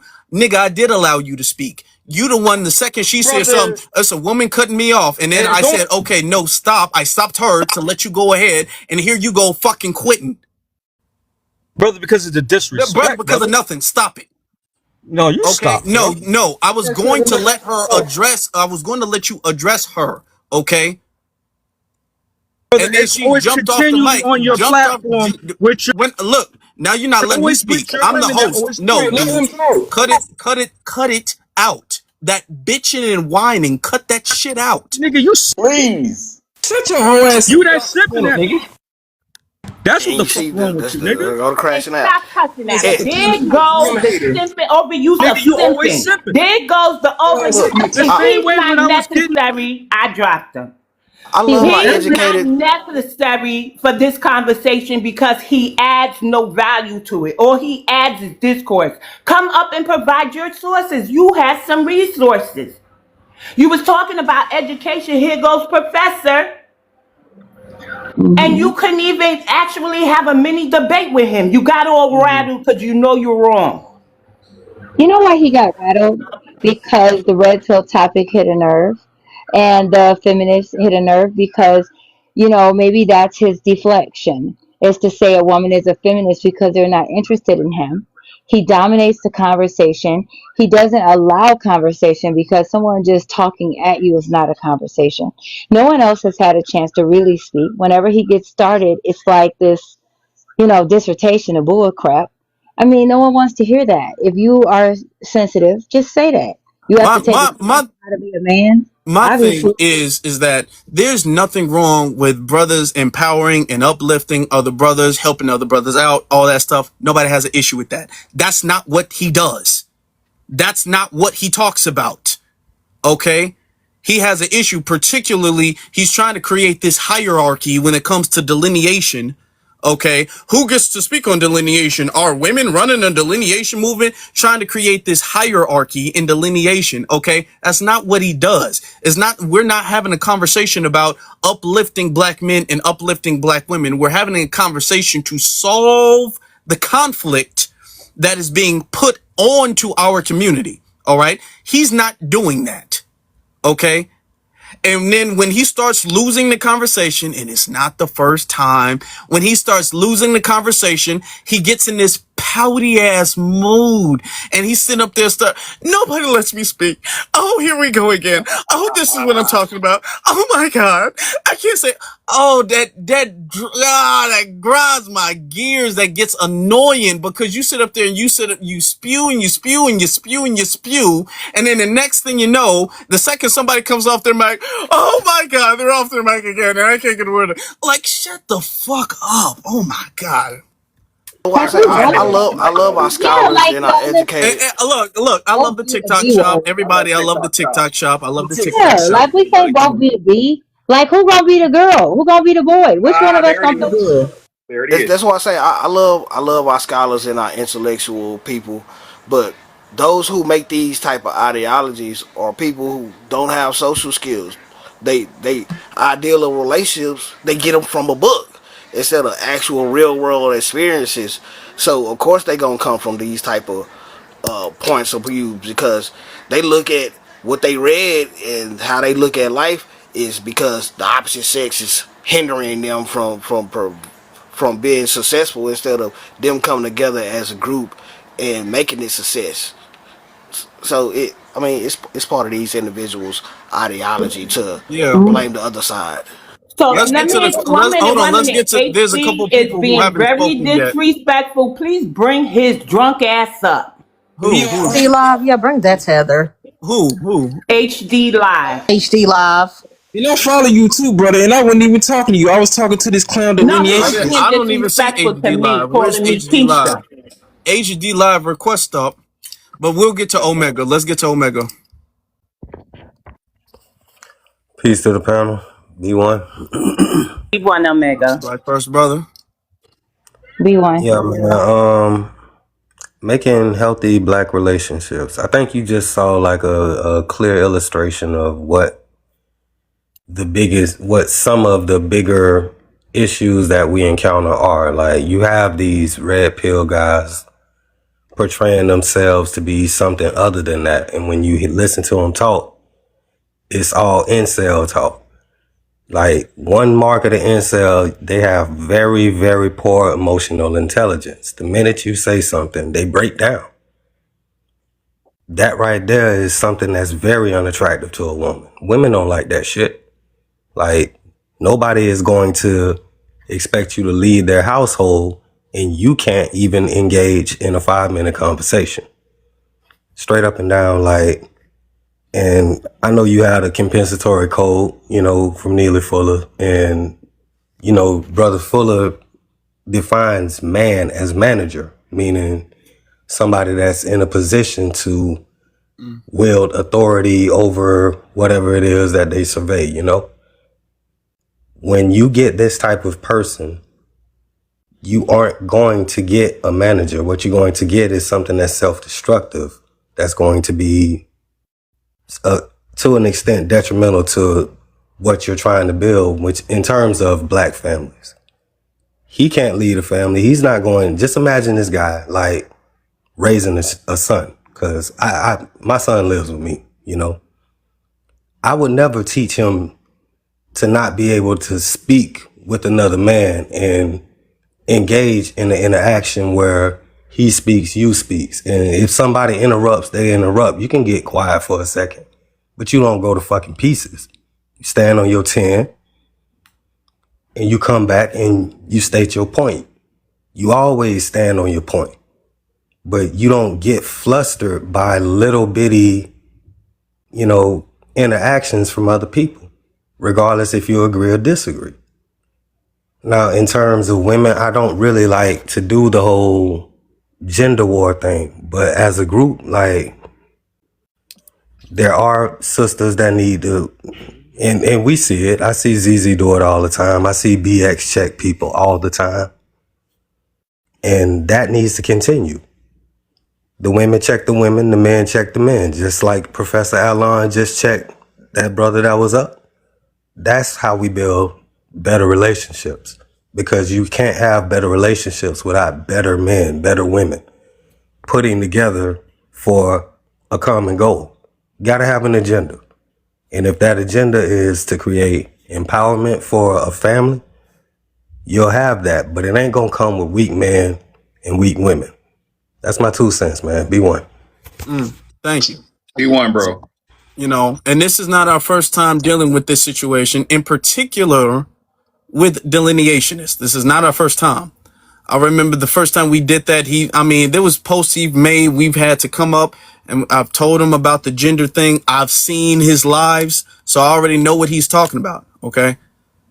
I already know that. So I already know what type of time he's on. So that's why him trying to rebrand the manosphere as, oh no, we're just brothers who are making sure that we are eating right and exercising. No, that's not what you're doing, man.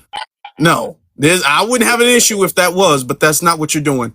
Let's go to Sulan Pisces. Hello, good afternoon, good evening, people. Hey, okay, one thing I will say about this, I have realized as of lately that a lot of red pillars like is trying to rebrand themselves over here to delineation. Like I realized there has been a trend, like there's a lot of these men that and you know, bastard lineage. Yeah, bastard lineage is one of them. They trying to rebrand themselves over to delineation TikTok, and then try to infiltrate delineation because they see so much unity with FBA men and women, and they get kind of little pussyfoot as you saw here when No, you can say that word. I can't say pussy.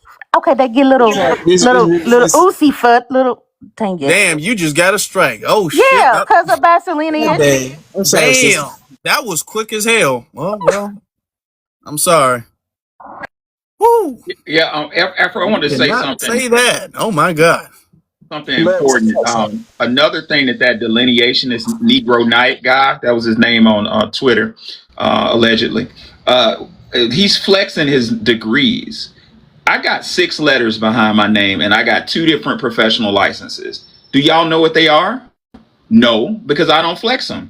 What I'm trying to say is we need to get out of that flexing our education, sugar honey iced tea, because education does not make you smarter. There are people much smarter than me on these lives that I sit back and take notes from that don't have a single degree. The most intelligent people in our community are brothers on the street, you know what I'm saying, taking them chances, and you know what I'm saying, they're chemists. So that rubbed me the wrong way too. Like, I have a degree. A degree doesn't prove anything. All a degree proves is that you can sit down under a white man most of the time and do exactly what he says for 3 to 4 years. That's all it proves. So degrees don't impress me. Mm-hmm. Thank you. So he said something just now about you don't have, or you're a man, you don't have order on your panel. That is the issue. I said, look at the unorderly, talking about order. Here's the thing. I exercise constraint today with delineation. I literally did. And it's always when I exercise constraint, people want to come at me. Now, HD Live, I don't know what his problem is. He's really sober when he's on here, but he said he can't come up today, so I muted him and told him to come up tomorrow when he's sober. But delineation is, in order to ask for order, you have to be orderly. You be cutting people off. You was cutting the host off.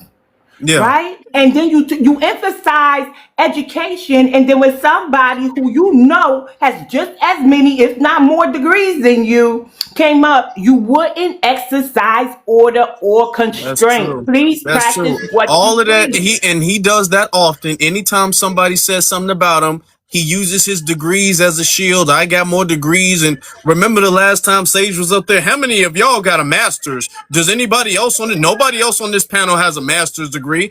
Remember he was like that? Okay, well now you finding somebody who's on par when it comes to your education, when it comes to your degrees and all of that stuff, and you don't even want to talk. This could have been a real good intellectual conversation back and forth, okay? And you didn't want you the one who started insulting and using ad hominems. You're the one who came off and started doing that, not him. And so here's the thing, and I'm gonna let Lester go because I know he brother, wants to you go. gotta mute your mic, my friend. I have 2 masters. I'm a double master, honey. I have a bachelor's, 2 masters, and a minor in sociology. That's why I notice patterns in people and who uses certain talking points. I've recently found a free class, because I ain't rich, right, to update my terms like misandry and misogyny and stuff like that, because sometimes my information can be outdated. So I'm a lifelong learner. I love going to school. When I say Afro, I gotta go, where y'all think I'm going? If it's not about spirituality or learning, then it ain't for me. What are we talking about here?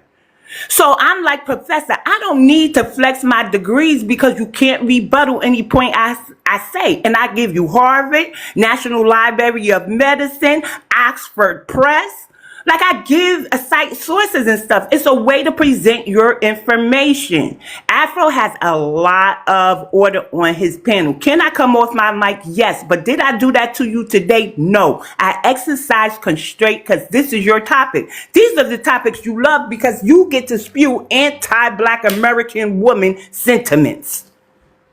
When he was able to speak, when he got cut off, and I said, "Hold on." Then he said, "I got cut off." I said, "Okay, you got it." He then said, "Never mind."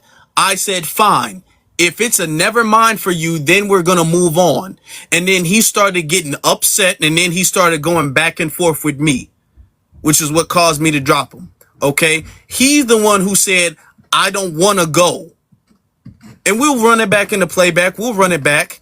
When I stopped him, I said, "You got it." And then he says, "You know what? Never mind." I don't know why he would say never mind if he wanted to continue to go. But no, he got emotionally frustrated because he was losing the argument. Okay? He was losing the argument. And now he's going to make it seem like he was done unfair. All right? He's going to make it seem like he was done unfair. And he was not done unfair. He lost his talking points. Okay, he couldn't refute what Professor was saying. He couldn't even really refute what I was saying. He was just saying that I need to be more gracious to certain people in the manosphere, which, let's say there are some okay people. That's not what we're talking about. And he knows that's not what we're talking about. Okay, he knows that. Sage is in the chat. I'm gonna land here. Wait, I just gotta get this out. Sage said, "If you speak of the devil will appear." He said, "Tell Afro I'm here," and that's Sage Station. He's in the chat. We said his name. Yeah. Yeah, he's really just a Divine Nine reject. He couldn't make it to be in the Divine Nine, so he's just disgruntled. That's why he always talk about elites and he goes straight to the stereotypes and colorism because that's what most Divine Nine people want to be involved in. But hey, All right. Let's get Jasmine because we got to wrap it up. I got to leave soon. Hey everybody. I think I know most of the people on the panel. Hope you guys are doing well on this Wednesday. I kind of missed the last part of that. I was here in the beginning when you guys were having a productive conversation, and it kind of seems like it went kind of left field. But before I even respond to that, I would like to respond to your post, making healthy Black relationships, misandry, feminism, misogyny, red pill. I took some notes too. I heard a lot of people mentioning like the things that stand out the most, right? But when it comes to the major FBA relationship tensions, right, there's four distinct tensions. There's the economic tensions when it comes to income stability, provider expectations, and education differences, right? And a lot of that has become a part of like this new play when it comes to social media division because of a lot of the stereotypes and a lot of the propaganda that's being pushed out, such as the soft life, such as, you know, men going their own way and whatnot. And then also, too, just women they have higher education, right? Basically having higher incomes, and then those same women not finding men or not looking into their economic group within those men, like when they're in college. I don't want to ramble on, but I want to get to the other 3 points because I do want to say something after this. I also feel like there is the masculinity crisis discussion with mass incarceration, labor displacement. When I was growing up, my stepdad actually got fired from McDonnell Douglas as a aircraft mechanic. So he had to go back to school. And luckily he was with my mom, and my mom took care of the household while he was in school. And a lot of women today aren't willing to do that because, again, the propaganda. Social instability, also a lack of rites of passage. That's something that I don't think really discussed a lot. A lot of our people, it used to be the debutante, you know, balls, right? We used to have these different like rites of passage for our youth, and we don't have that anymore. So that's something that's we should start discussing when it comes to the femininity and protection discussions. I hear a lot of hyper independence in a lot of these feminist spaces. Like, I don't need a man. We should just go our own way. Like, and I think personally, my own personal opinion is that that's harmful to our community. The emotional labor aspect of it, surviving masculinity. It's a lot of like men are just like, it's always men. And that's not solution based, it's emotional based. So we have to start calling those things out in FBA spaces. Then also the beauty standards of the red pill and a lot of those other manosphere groups, the incels, the, the passport bros. Like, there's so many freaking groups. Their main issue is with women's hair. Like, oh, look at all these women with their hair and their BBLs and all this stuff. And I get it, but you think that people are going to listen to you when you're attacking their looks? And then not only are you attacking their looks, there's lots of women out there that are natural and you don't go for them. You go for white women and Latinos and others because you want to, you know? So I think that's disingenuous. And lastly, the interracial and interethnic dating thing. We have a group of our men, such as the Passport Bros, that tell us that there are Black women all over the world, right? And FBA, we know that Black people only exist in USA, so that's not true. You have a lot of those people kind of infiltrating our spaces, pushing that propaganda. And it's no different than the small hat media that does the same thing to water down our ethnic group because they see that how fragile we are in different like points when it comes to, oh yeah, you know what?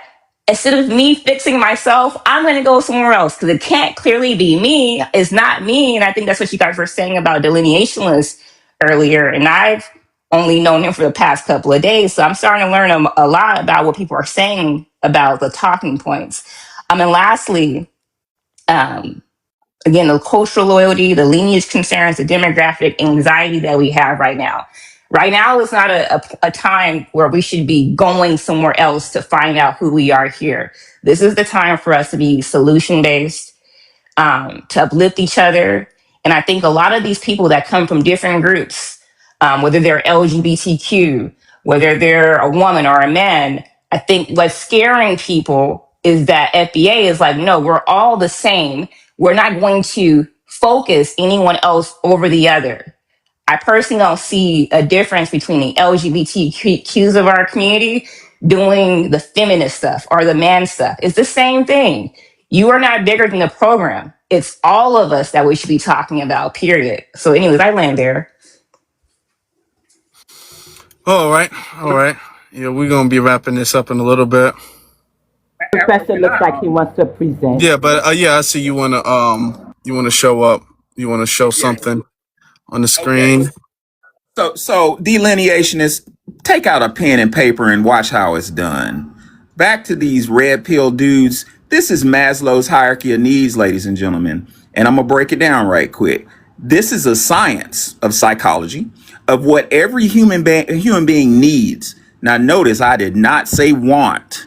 I said needs to make it to self-actualization. Self-actualization is happiness, purpose, right? At the bottom, you need air, water, food, shelter, clothing, and reproduction. Guys, SEX is a need. Look above physiological. You need to have SEX to get to safety, love, and belonging. You see what I'm saying? So in other words, ladies and gentlemen, as a human being, you will not make it to love and belonging or self-esteem without having some type of intimate sexual relationship. These red pill dudes don't make it past the first level. Therefore, they don't feel safe. They don't love themselves, and they have low self-esteem, and that turns into anger. That turns into rage. And to lie to themselves, they make up these narratives of, it's the woman's fault. No, man, it's your fault. I can't help you don't know how to talk to a girl, dude. Man, I saw a 10 at Whole Foods in Buckhead the other day. I walked straight up to her with a sweatpants on and said, "You must be a nurse because you're making me feel better." And she busts out laughing. So my suggestion to you is to get around some folk with some game and stop getting on these panels and whining to my sisters and brothers.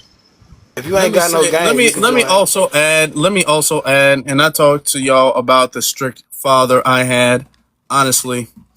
And let me say this to the brothers, sisters, y'all might not like what I'm about to advise. Brothers, y'all might not like what I'm about to advise either, but it's worked for me and it's worked for every man in my family that's taught me this. The more stoic you are, the less stressful life will be. I'm gonna just say it. I'm gonna just say it like it was told to me. The less you care about emotions, the easier life is. It really is. The more successful you will be. Okay? The more beneficial to your community you will be. You will be beneficial. You will be able to help. You will be able to guide. You will be able to lead. But all of that, love and stuff, you gotta leave that at the door. We were talking about Malcolm X yesterday. Malcolm X said, he was doing an interview and he said one of the reasons what keeps him going is to him, he's already unalive. He's just an unalive man walking. Like it's almost as if he doesn't care about anything but the mission, because to him, registered life is not long for him. It's not. He doesn't see it that way. And the more brothers get to see it that way, the easier stuff will be.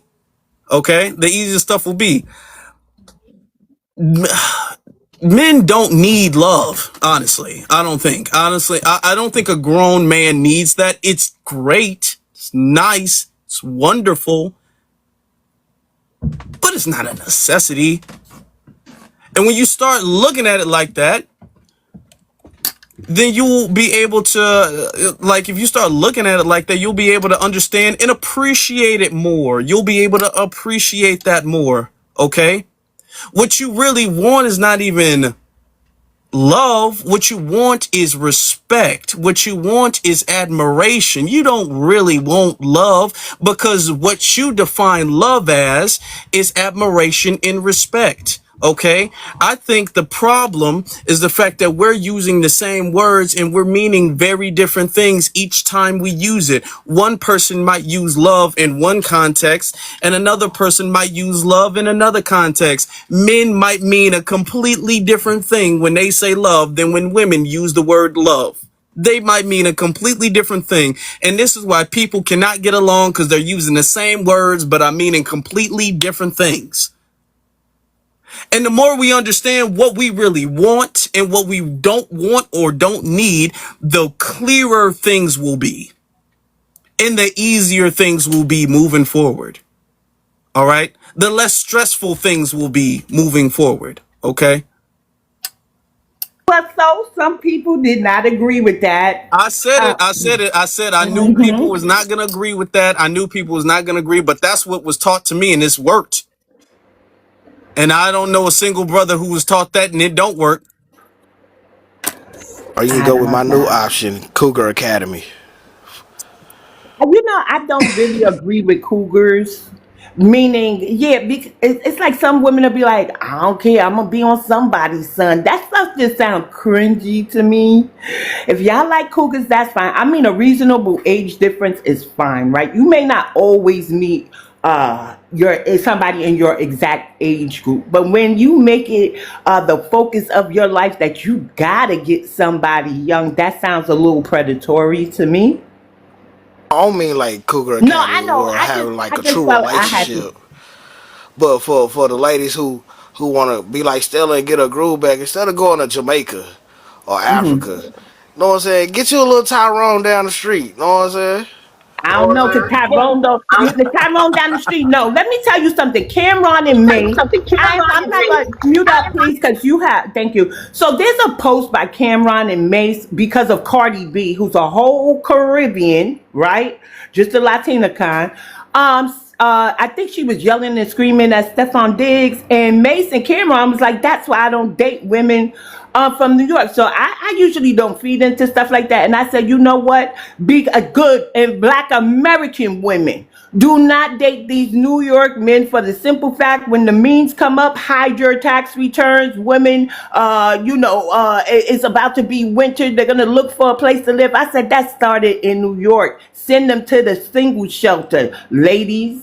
Right. And so I'm saying that because I don't want Tyrone down the block. I want somebody from the South who's all, I don't want Tyrone and Pookie and Ray Ray. And I just feel We got like, Tyrone down here in the South. He may be yeah, in them cotton, in them cornfields. is he a farmer? I want a farmer. I want a multi entrepreneur. I want somebody educated. Like I have such standards that I'd be Yes. willing to be alone. And I don't maybe this is what Afro's You want talking an about. I educated need Tyrone farmer respect. from the South who got multi businesses who live on a farm in a penthouse. Like that is Yes. Big I'm an dreams. That's urban impossible. fiction writer. Wait, hold on, That's y'all. impossible. Hold on.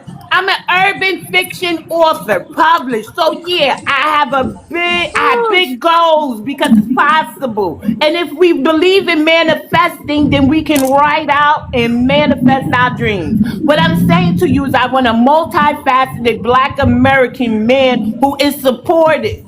Love will come with that, but I don't want no Tyrone because with Tyrone comes, I pay all the bills, well, at least from where I'm at. Hey, for real, I'm not paying all the bills. That's not happening. I hear Right. you. I'm not We doing not that. talking. We not. I'm not talking about them type of Tyrones. Just a young Tyrone that's kind of timid and scared. He don't know how to approach women the right way. Those type of Tyrones. Not. Know what I'm saying? Your Pookie and Ray Rays that the incels be complaining dude. about, saying taking all the women with the top 1%. Which I don't see how you losing to a Pookie and Ray Ray anyway if you doing well for yourself. That goes to self-esteem and, know what I'm saying, social skills. You need to learn how to talk to somebody, buddy. I jump in there really Well, quickly because I came late to the party. I just wanted to ask if you guys talked about these media impacts. Because I was like, I love this topic because I haven't seen it presented in this way where it's like, no, we're here together. Let's talk about that. I guess it became a personal attack from what I'm seeing at the very end. But the media impacts, right? Like the hyper sexualization of our women and our men too, right? You have these battle of the sexes, which is funded by Russia, by the way, and these Indians and Nigerians, whatever, for getting paid to come into different spaces and being like, black men ain't ish, and black women in their weave and all this stuff. Then the viral outrage, like that whole thing with that one chick that went to Tanzania. What was it, Ashley Janae, right? All these things are polarized. And then lastly, that transactional dating culture. I think that these are topics that I don't really see too many of like the mainstream content creators like talking about too, unless it's like one against the other. Did you guys talk about any of those things? Because I feel like that's like a solution based. There was some solution we based, we we brushed on finance, we brushed on the media aspect of it and rap and all that stuff, the music aspect of it. That wasn't kind of deeply dove into because there was just too many people coming in and speaking and we never really had the opportunity to harp on that point. But those are some aspects to it. We talked about the financial aspect of it, the infiltration aspect of it, the media aspect of it. So kinda, yeah, kinda. We kept The on media going just back into dominated the. the conversation. So We kept on get going to, back into the manosphere yeah. and red pill. Yeah, we kind of kept circling back to that point. But that's we have a transactional thing. We have a transactional thing when it comes to, and here's the thing. It ain't easy. Here's the thing. To be honest, all relationships are really transactional, and there's nothing inherently wrong. Listen, follow me. There's nothing inherently wrong with transactions in a relationship. Really. There's nothing wrong with that. People get into relationships for a reason. Okay? I mean, there's nothing wrong with that. And if we don't say that, then we're just not being mature and honest with ourselves. However, relationships can be transactional, but they don't have to be exploitative. Okay? A transactional relationship is a balanced relationship that is fair and self-fulfilling for both of you all. Okay, a reciprocal relationship, a relationship that empowers both of you all to whatever degree that you guys may need, whether that's financially, whether that's emotionally, whatever the case may be. These are the reciprocal aspects that would make a relationship a balanced and healthy, keyword, you see the word right there, healthy relationship. Okay, so there is a transactional aspect to it. Okay, now the point where it becomes exploitative is where the transaction is cut off on one side, where one person is just giving, and their job is just to get what the other person's giving. That is it. That is all. Okay.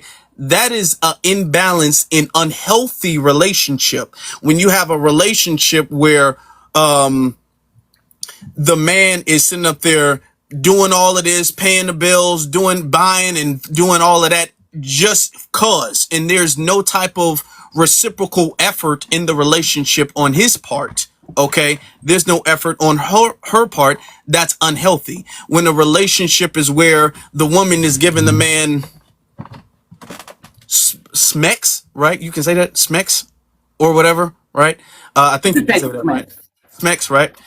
And there's not, she's giving that, and there's nothing reciprocal he's doing. She's putting forth effort and smecks and cooking and cleaning and whatever the case may be, and he's not doing nothing. Okay, on his part of the relationship, then that is exploitative. All right. So we have to understand that what we're trying to do is cultivate a standard of healthy relationships. And in order for us to do that, we have to understand that who is trying to push these exploitative relationships. Okay. When you have the manosphere talking, and then when you have the misandrous talking, they're trying to push and create this normalization in this dynamic of a very exploitative relationship. Okay. And that's something that we need to call out. We need to acknowledge. We need to not fall down the rabbit hole of. And we need to realize that that's not healthy, not for the relationship, but for you as a person. All right. EJ, they don't want you to come up, man. They always playing with you, EJ. But we'll get to the general, and then we'll get to EJ if they let him come up. And then we'll at the bottom, but I want to know what happened to Sage, because Sage was on the panel. Yeah, he was. I don't know what happened with Sage. I think he's in a room though. Sage's on the panel. He said he had to restart his phone. He's right there under Jasmine. Okay. EJ, talk to us, EJ. Yeah, man, I'm gonna say this, and then that's probably gonna be the end for me for the day. That delineationist dude, I've been knowing him for a while. Afro's been knowing him for a while. A majority of us been knowing this sucker for a while from Twitter. His name was the Negro, the Negro Heritage Nights Club or something on Twitter. That's what I thought. BS too. He was talking the same BS that he was talking on Twitter, and he just brought this crap over here. They already done ran your punk ass from Twitter. Now you on here talking this BS to Afro. Now Afro's been real reasonable to you ever since you been on Twitter and you been on his panels talking this BS. They been real reasonable with you. They showed you a lot of grace. And for the nerve of you to come up in here talking that crap to brother Afro after he shown you a lot of grace, in my opinion, I wouldn't even give you a time of day for that crap you was saying about Professor Allen, when he was really trying to teach you something. See, I think that incels like him, they have a red pill mentality. They don't know anything else to do but come up here and just talk about the things that they can't do with Black American women, let alone anything else. See, I see why you got that cat in one of your profile pictures, because folks was getting on you back in the day, and I'm gonna just leave it at that.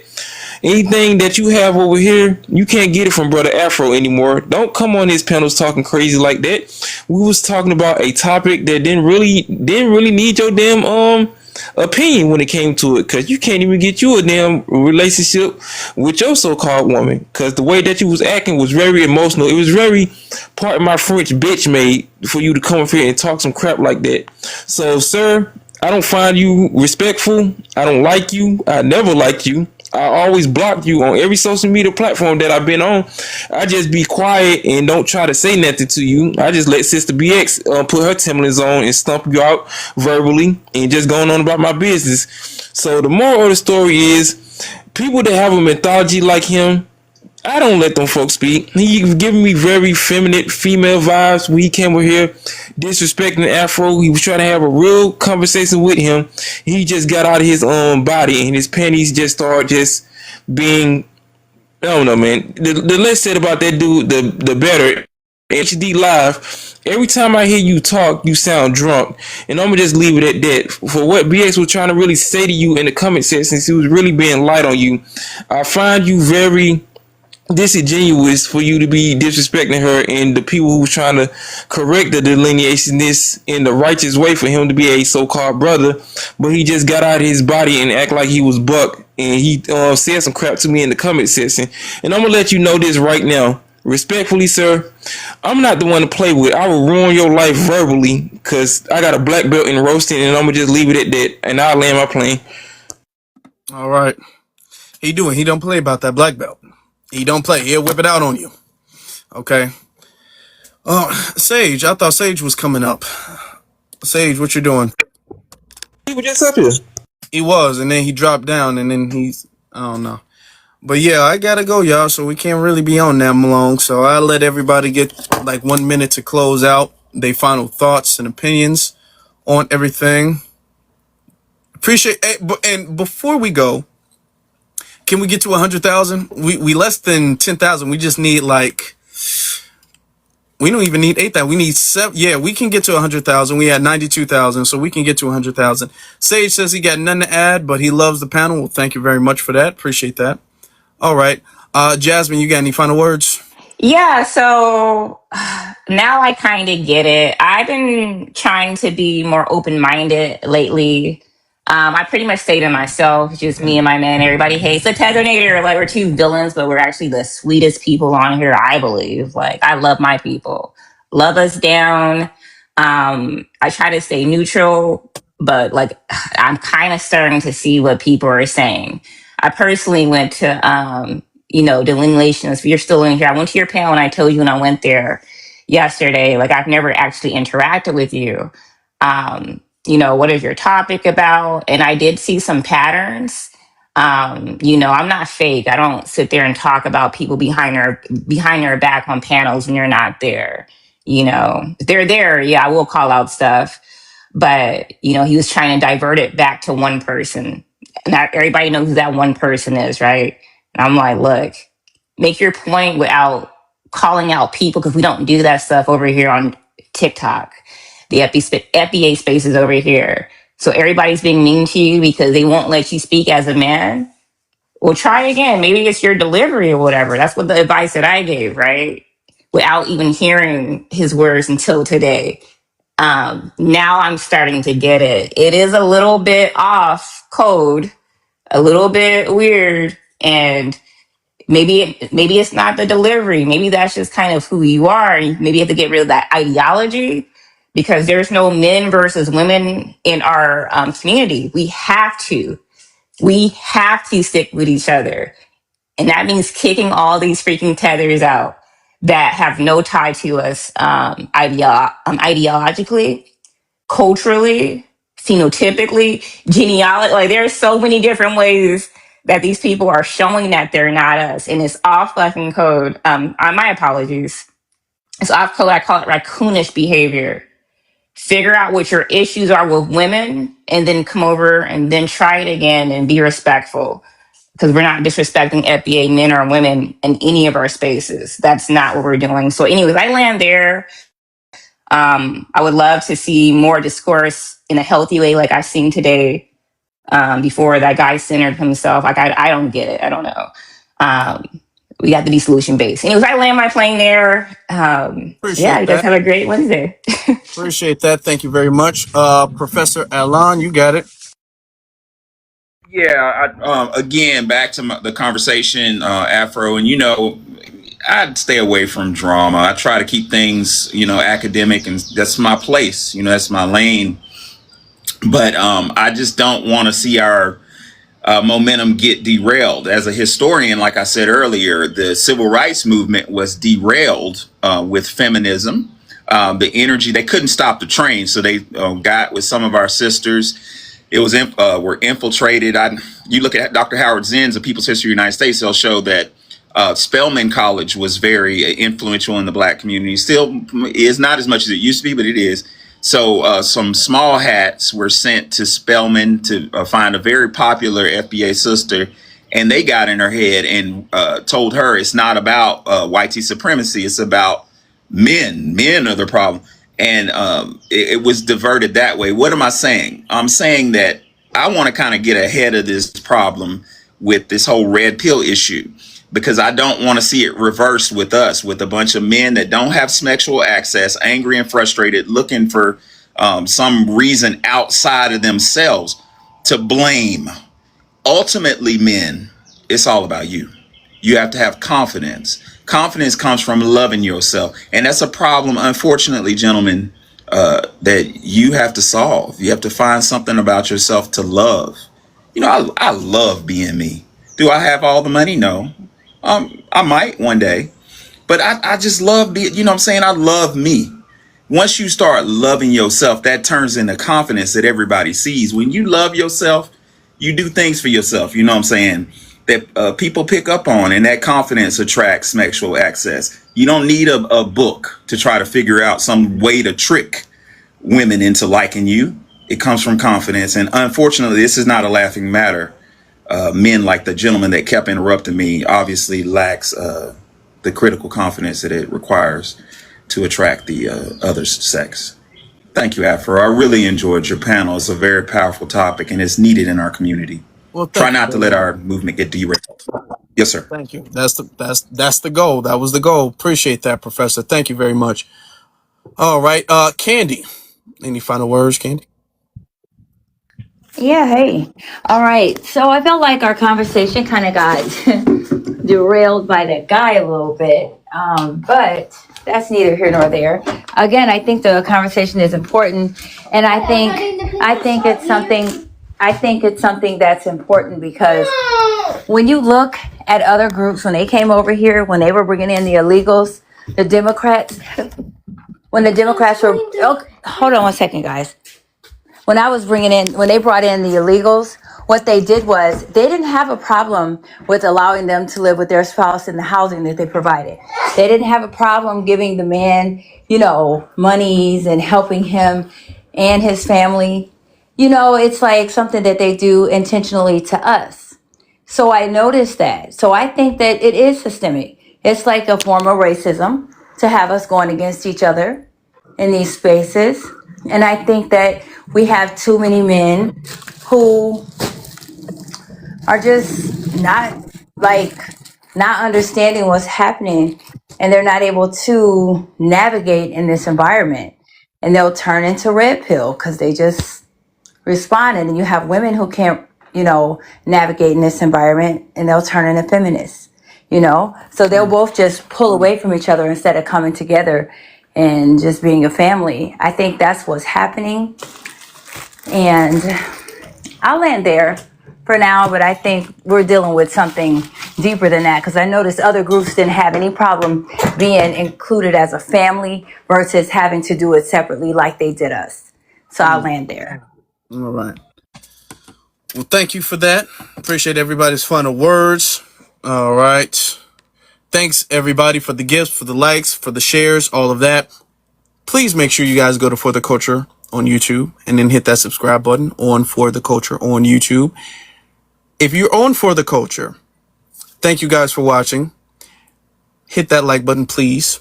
Hit that subscribe button, hit that notification button, all of those good buttons and things like that. Hit all that stuff, share and all that good stuff. Hit that stuff. And with that being said, I think we've had a good one. Now I got to get out of here. So BX, can you close us out, please, and thank you. Sure. This was a great live. I just want to say to everybody, sometimes I'm surprised by the topics myself, right? I think for the most part, this went over well. I do notice who comes in for what topics and can pretty much judge how it's going to go when delineation comes in for topics where he feels he can just put down women. I think that we handled it well, and I got to tell you, sometimes we just don't want the gender divide debate. But when we see things too much, right? Am I correct, Afro? Yeah. Certain topics, right? And that's where he was trying to make it be. The prompt says making healthy black relationships. We can give honest critique and we can also give honest solutions. Black American women and Black American men, we have some flaws, right? We're not perfect, but we are trying to work through them. And I think healthy conversations is the road to start. But when you start focusing on red pill talks and the misogyny, like I can admit Cynthia G is crazy with some of the stuff she says. I do have sons. I do think some things are predatory, and we both have to be mindful that not only are girls victims, but so are men. So we got to find a healthy balance. And for the most part, thank you for everybody who came up with their scholarship. And so I appreciated this live, Afro. I'm just glad it really didn't go the way that delineationist was trying to make it seem. And for the most part, I'm reading the comments and they're going back and forth with it, but hopefully we can find a common balance where we can talk about it without so much emotion. They're going back and forth with what? What are they going back and forth with? They're going back and forth with the topic. Black men don't like black women. Black women don't like black men. About divestors and just various aspects of feminism and misogyny. That's all. All right. Well, we can't But save what the I world in can one agree day, with, right? what I can agree with is if a person does not like Black American men or Black American women, why are you in our spaces? Like, that's weird. So I can't agree with that without picking sides between the battle, because I do like them both. Mm-hmm. All right. I didn't ask you. What day are you coming back live on TikTok, and are you going live? You're welcome, Wavy T. And what are you going live on YouTube tonight? Yeah, I'm going live on YouTube, yeah. Okay, when are you coming back live on TikTok? Tomorrow I do have a speaking engagement at 7:30. Okay, I might come back. Yeah, I'm probably gonna come back tomorrow because I'm probably gonna be out of town soon, so I want to come back tomorrow. I want to tell y'all, it's always business with Afro. He's going to do the work for the lineage, yeah. So shout out to Chicago Flips Red, Miss Jackson, everybody out there in Chicago stomping the pavement and the yard for the lineage. Yes, indeed. All right. Yes, indeed. All right, All be right, one y'all. family.